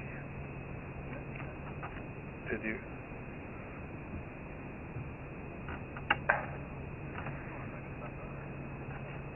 Oh.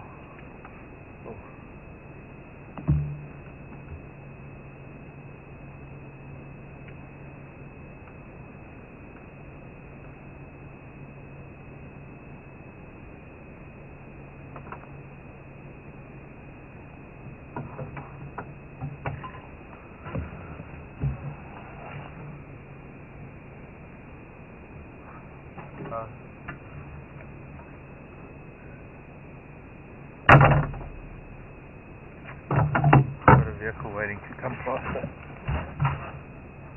Must be Robert.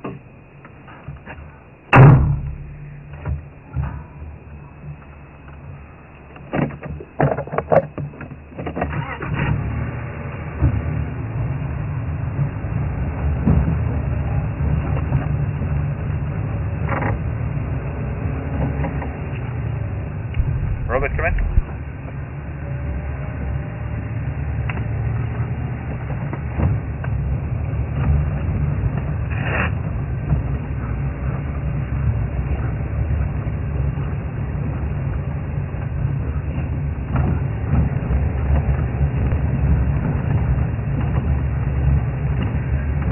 Didn't know that I was holding up the traffic. I suppose, you know, it's that time of day, peak hour traffic. What to do, what to do.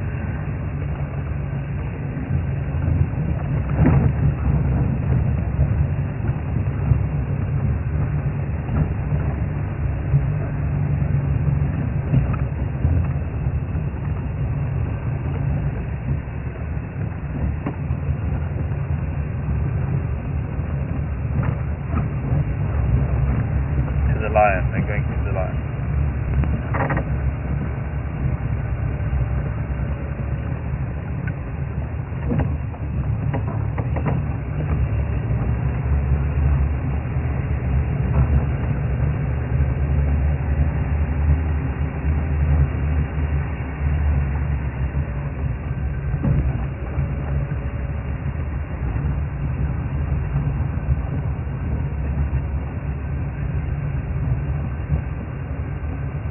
Lion is walking. Okay, turn that off. Turn Aaron up. Yo.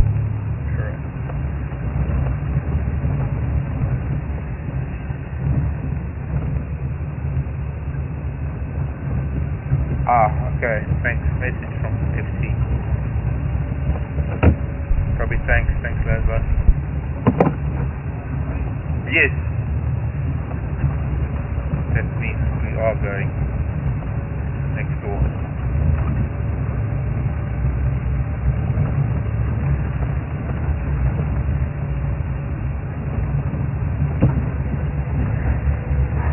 Boom, boom, boom. Boom, boom, boom. Boom, boom. Boom, boom. Boom, boom. So you have, of course you have, 100 times.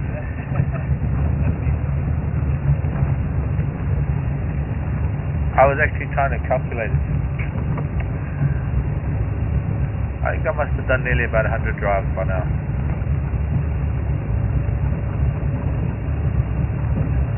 I wonder, that's actually quite interesting. Although it's pointless really doing it now. Doing a count now. There's the water. Oh. Maybe another one of those two boys. Jeez, every time we miss them. As soon as I stopped, it darted out of the burrow. Just a nicely framed entrance as well. Beautiful tree. Against the termite mound and the entrance 3/4 of the way up the termite mound. Two blueberries burst out of that termite mound in a cloud of dust. There they are there. Well, one of them. Sorry, Piglet. There's the other boy. So this time it's 2 boars. Last time it was family. Maybe because Mom and Piglet were still out foraging. Late afternoon.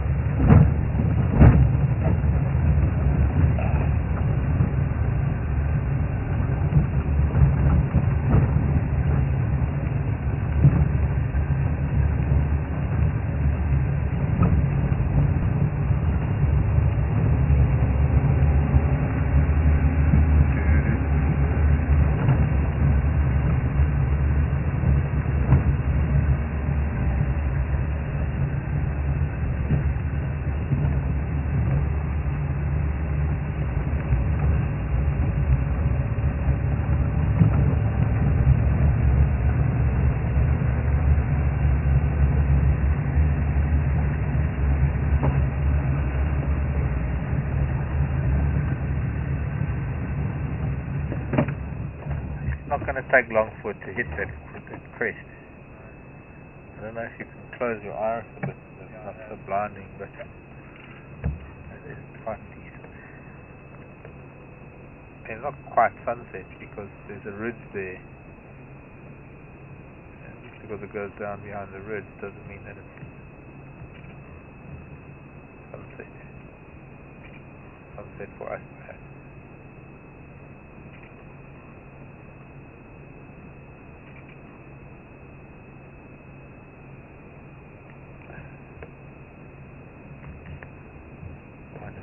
Of the sunset photograph that one eventually gets after time. And there comes a plane across the sunset up there with its contrail going to be shining a big bright stripe across the sky.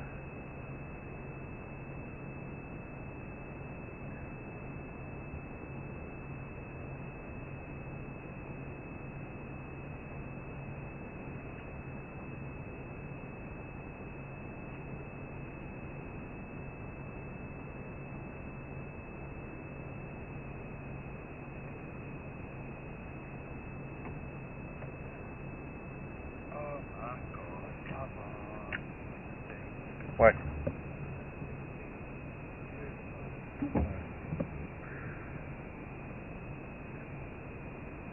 To get that plane,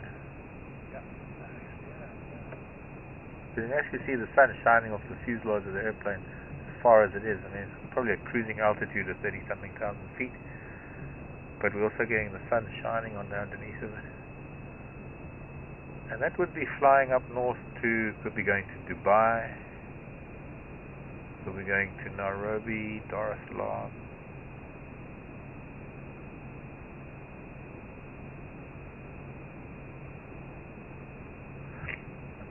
Always wonder what flight path that is.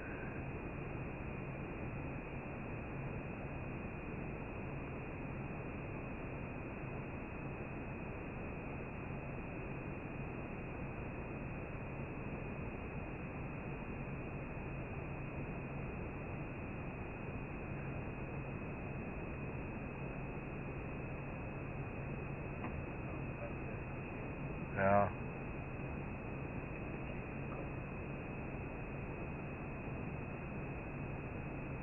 Yeah, it's like dropping a degree a second. Well, not quite, because a minute doesn't mean it drops 60 degrees. Well, you never know. Could pick up.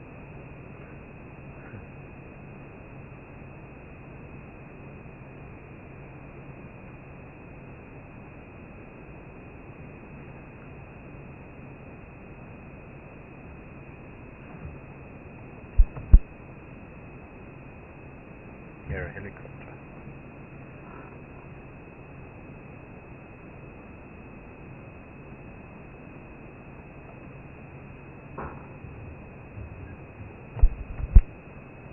Yo.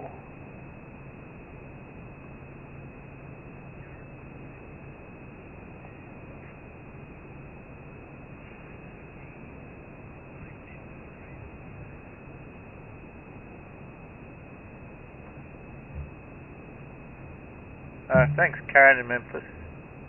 Not mistaken. Karen sent me the crazy clip, or the clip of the crazy lady and the deer crossing story on some radio station. Yeah, we did. I couldn't resist listening to that. Sharon, sorry, not Karen. Sorry, Sharon. Sharon. Sent it in. Goodbye, sunshine. We'll see you tomorrow at about 6:40, maybe. Sometime after 6:30 when we start our drive, we will see the sunrise. Until then, America, it's all yours. And South America and that Western Hemisphere, you can have the sunshine for now. We had a good one today. Wasn't very effective today. I'm not very. It was cloudy, windy, it was overcast.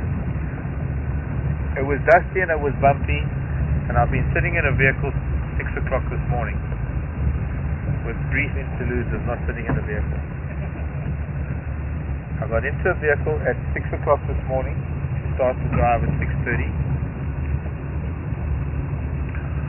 I got back at 9:30 and got into my Land Rover just after 10 o'clock. I was in my Land Rover till just after 1 o'clock. In fact, no, I was in my Landy until after 2 o'clock. I had a quick shower and then I got back into this Land Rover. So, you'll forgive me if I'm a little bit... no, I'm not really out of sorts. I need to do more. I need to do something else other than sit in a Land Rover, because it's nearly 12 hours. Take off half an hour here and there. So it comes down to about 10, 11 hours that I've been sitting in a vehicle. And I haven't gone anywhere. In a normal car, I could have gotten halfway to Cape Town. In my Land Rover, it would have gotten me to Dalstra. Would have gotten me maybe 500 kilometers, 350 miles. But I'm still in the same place I was this morning. So I've had some amazing sights along the way. I've done a very long journey today. I've done a lot of driving, and it has taken quite a bit out of me. Perhaps one of the reasons why I'm babbling so much this afternoon, a bit of sleep deprivation and hypoglycemia and bordering hypothermia and confirmed lunacy and no, not dementia, not yet. Not yet. Young for that.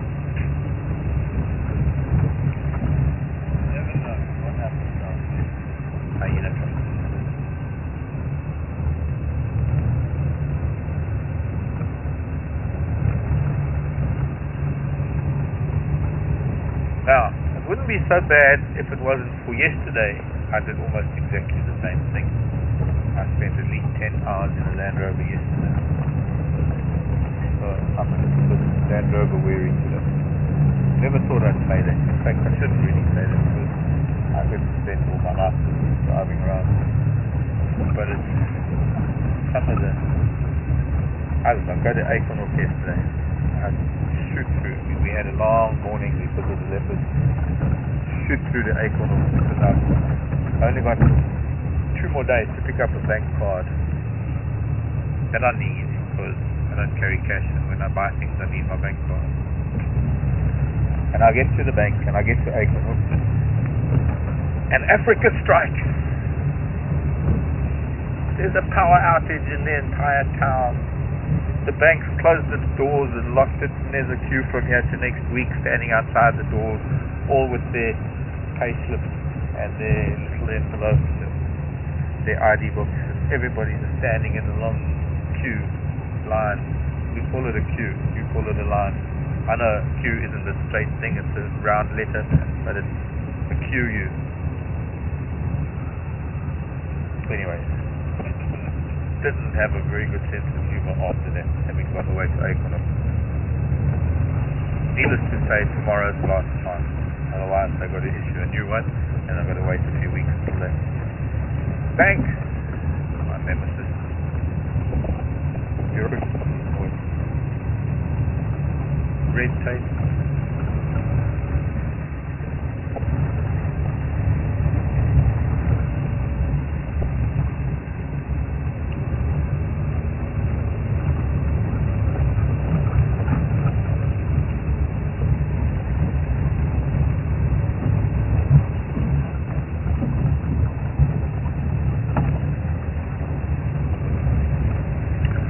What I can pretty much guarantee is a good night's sleep tonight, I think. I'm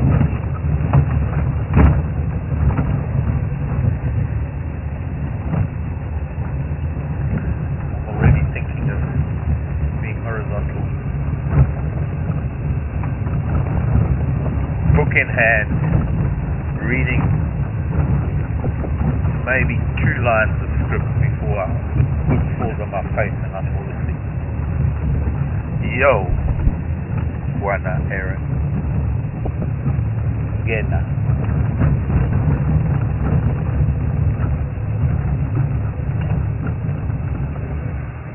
Hello, Dina in Michigan. Have I been to Peach Pond? And would I do a drive there? No, indeed. You're near. No, I haven't been to Shatu. Peach Pond is in Mashatu in Botswana. It's actually close to the South African border with Botswana. Although I have spent time in Botswana, I never got to Mashatu. I was only in the Okavango Delta. And yes, I would gladly do a drive at Peach Pond. Imagine we took a digger to Peach Pond and we managed to drive around just for a few days, weeks, to see all those animals that you only ever see at Peach Pond. And we actually get to follow them away from the pond. I think it'll be pretty exciting. I haven't spent much time seeing a Peach Pond on the camp, but I have seen a few things of it and the pondies that come along with it. And, well, a lot of old regulars, a lot of familiar names and faces.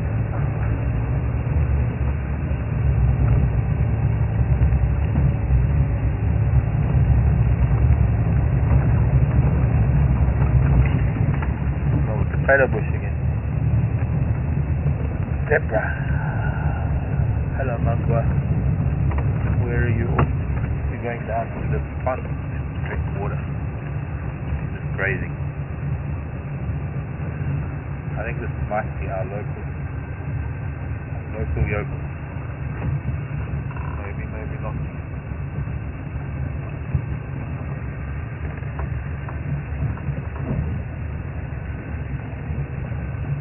Quite a big mare there. Hello, Mr. Z.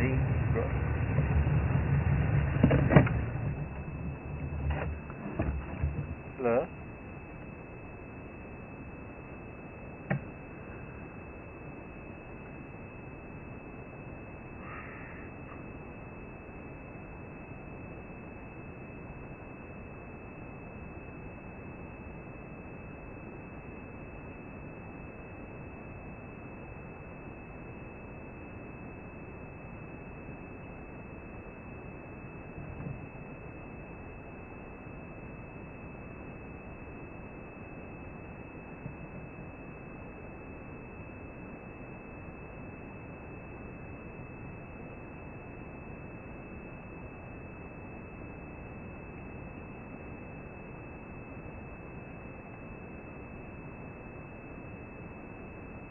always a little bit odd seeing the likes of those male lion eating that zebra, having killed it. Go forward a little. And then seeing those that get to live another day.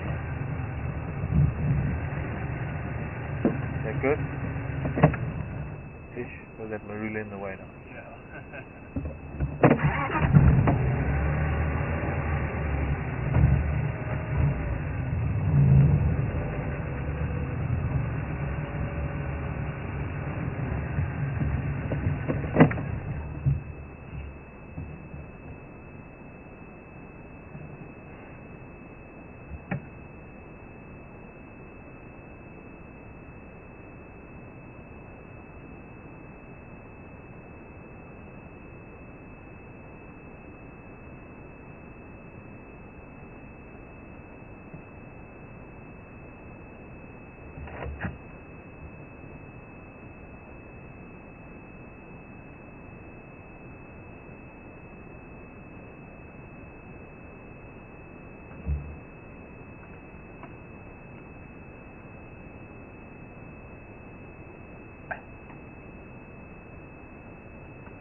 Yeah.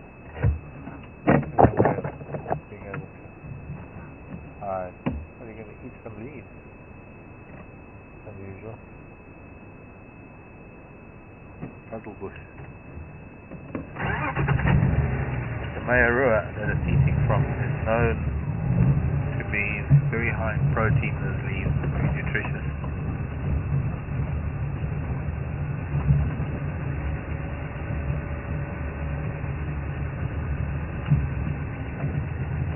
It's unusual for a grazer to be eating from leaves, that's all. A little unusual.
My slippers on because my feet are cold, but I put them on the wrong feet. Swap them over. Sorry for the fiddling. It's getting a little bit chilly.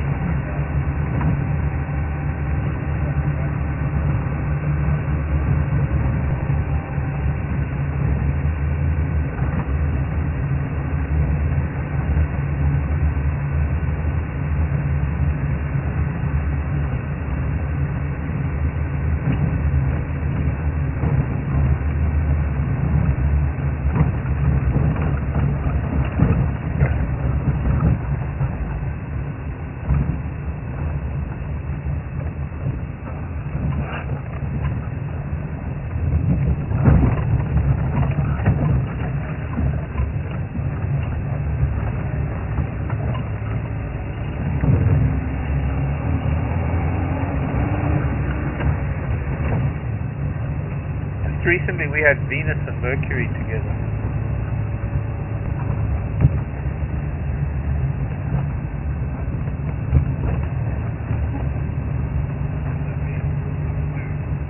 I guess it's just... No, it probably has great implications in terms of every planet has its own effect on our planet. When the two planets together, it's like this. I mean, that's the whole basis behind astrology. True astrology, not horoscope astrology, but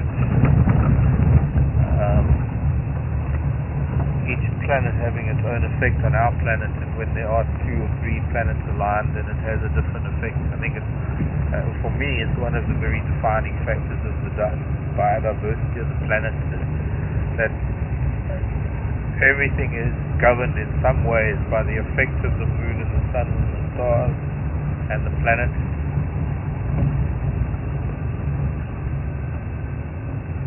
Anyway, my theories shall remain simple.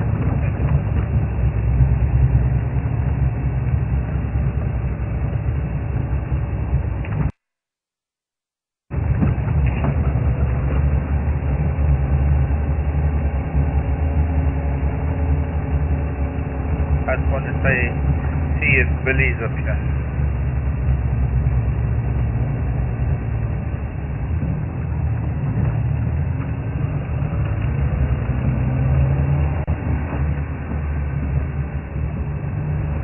Billy and the other wildebeest.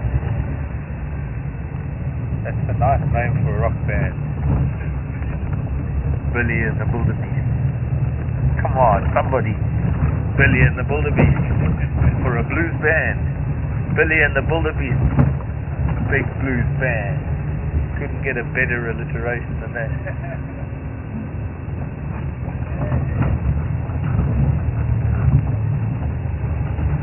I'll play saxophone, and then I'll wake up and the coffee will be cold. Name. Okay, that came in here. Somebody said name. Okay, so what genre would you have? Buena Erin.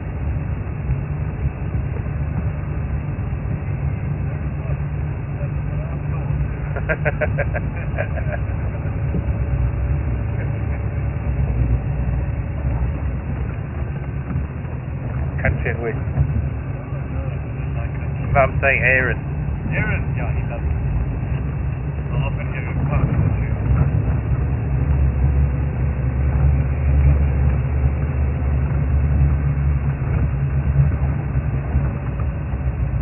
Oh, by the way, everybody, I found another baobab, but it's not on Thornybush. It's on the road to Acorn Hook. Negative, negative. So then what?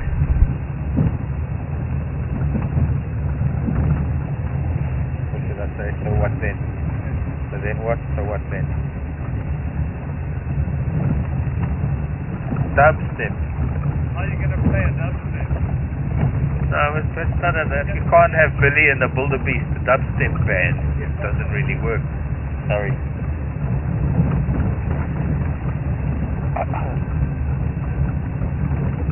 Billy and the wildebeest, big blue band. Makes sense. Rockabilly. Classic rock. Jazz. And blues. Serious guitar sliding, rock and roll, kind of cross between ZZ Top, Leonard Skinner's, and drive-by truckers, with a bit of government mule thrown in, and then of course to the beat of Tinsley Ellis and Dave Brubeck and Dave Matthews. Miles Davis. So I'm just talking nonsense now. Yo. Hey, yo, yo, yo. Sing the song. Hello, Marjo in the Netherlands. What have you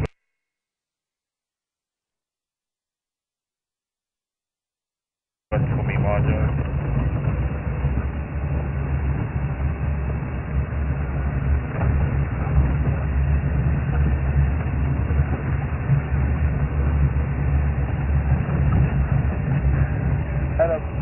What? Oh wow, look at that, another plane. Getting cooler, contrails bigger. Let's see if we can pick it up while I'm answering Marjo's question. And there's a Daker too. I thought it was a tree stump.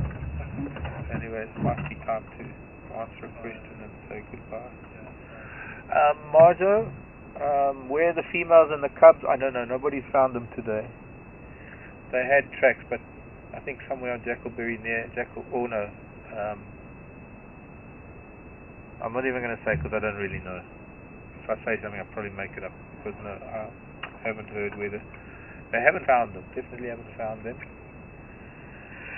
Then, Marjo was asking if either of the two males that we saw today, if either of them are the father of those cubs from the Black Dam Pride.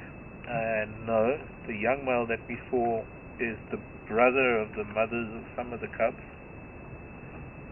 and is the sister. No, he's the brother of the two young females of the Black Dam Pride. So the old female is the mother of the two younger females, and him. Then there are 4 cubs underneath all of them, younger than all of them. And it is thought that the other male is another youngster of hers from a different litter before she came to Thornybush. He is not from Sandringham. They believe he's from Timbervati. And tomorrow we will be able to determine. I'm going up to one of the lodges tomorrow. I'm going up to Royal Malawan. And I'm going to spend the evening looking at photographs, and I'm going to get some onto memory stick, and I'll take some photographs up there. And I expect that in a week or so I'll get an answer, because it will need to do the rounds and the guys will need to discuss it as to who the other male lion is.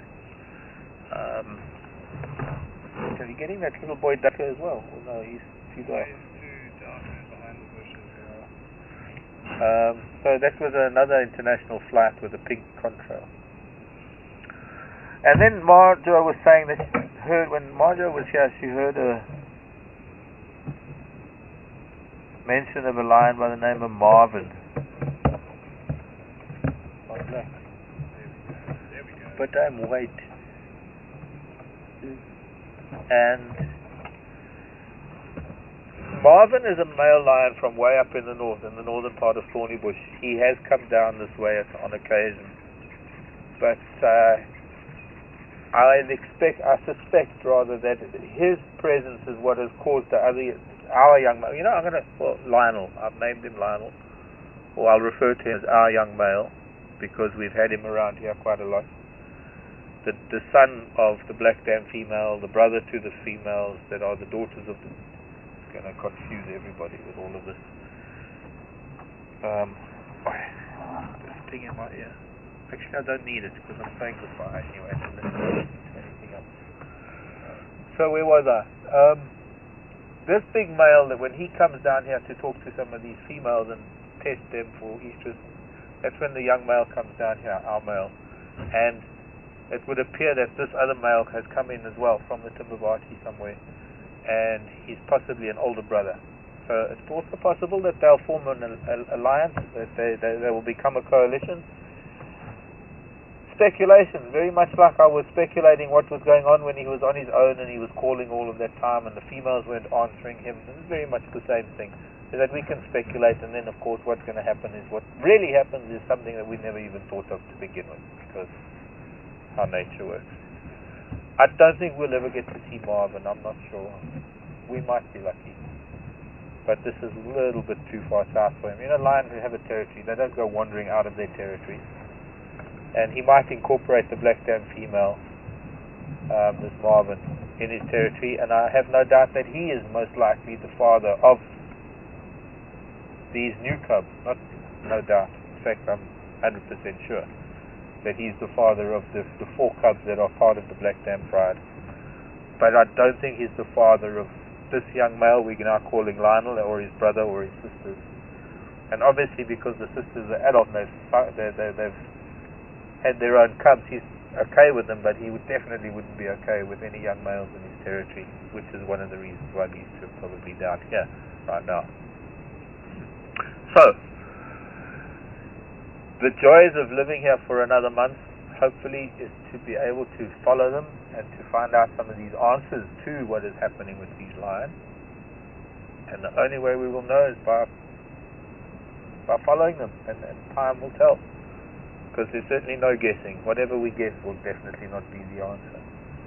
It will more likely be something that we didn't even think of.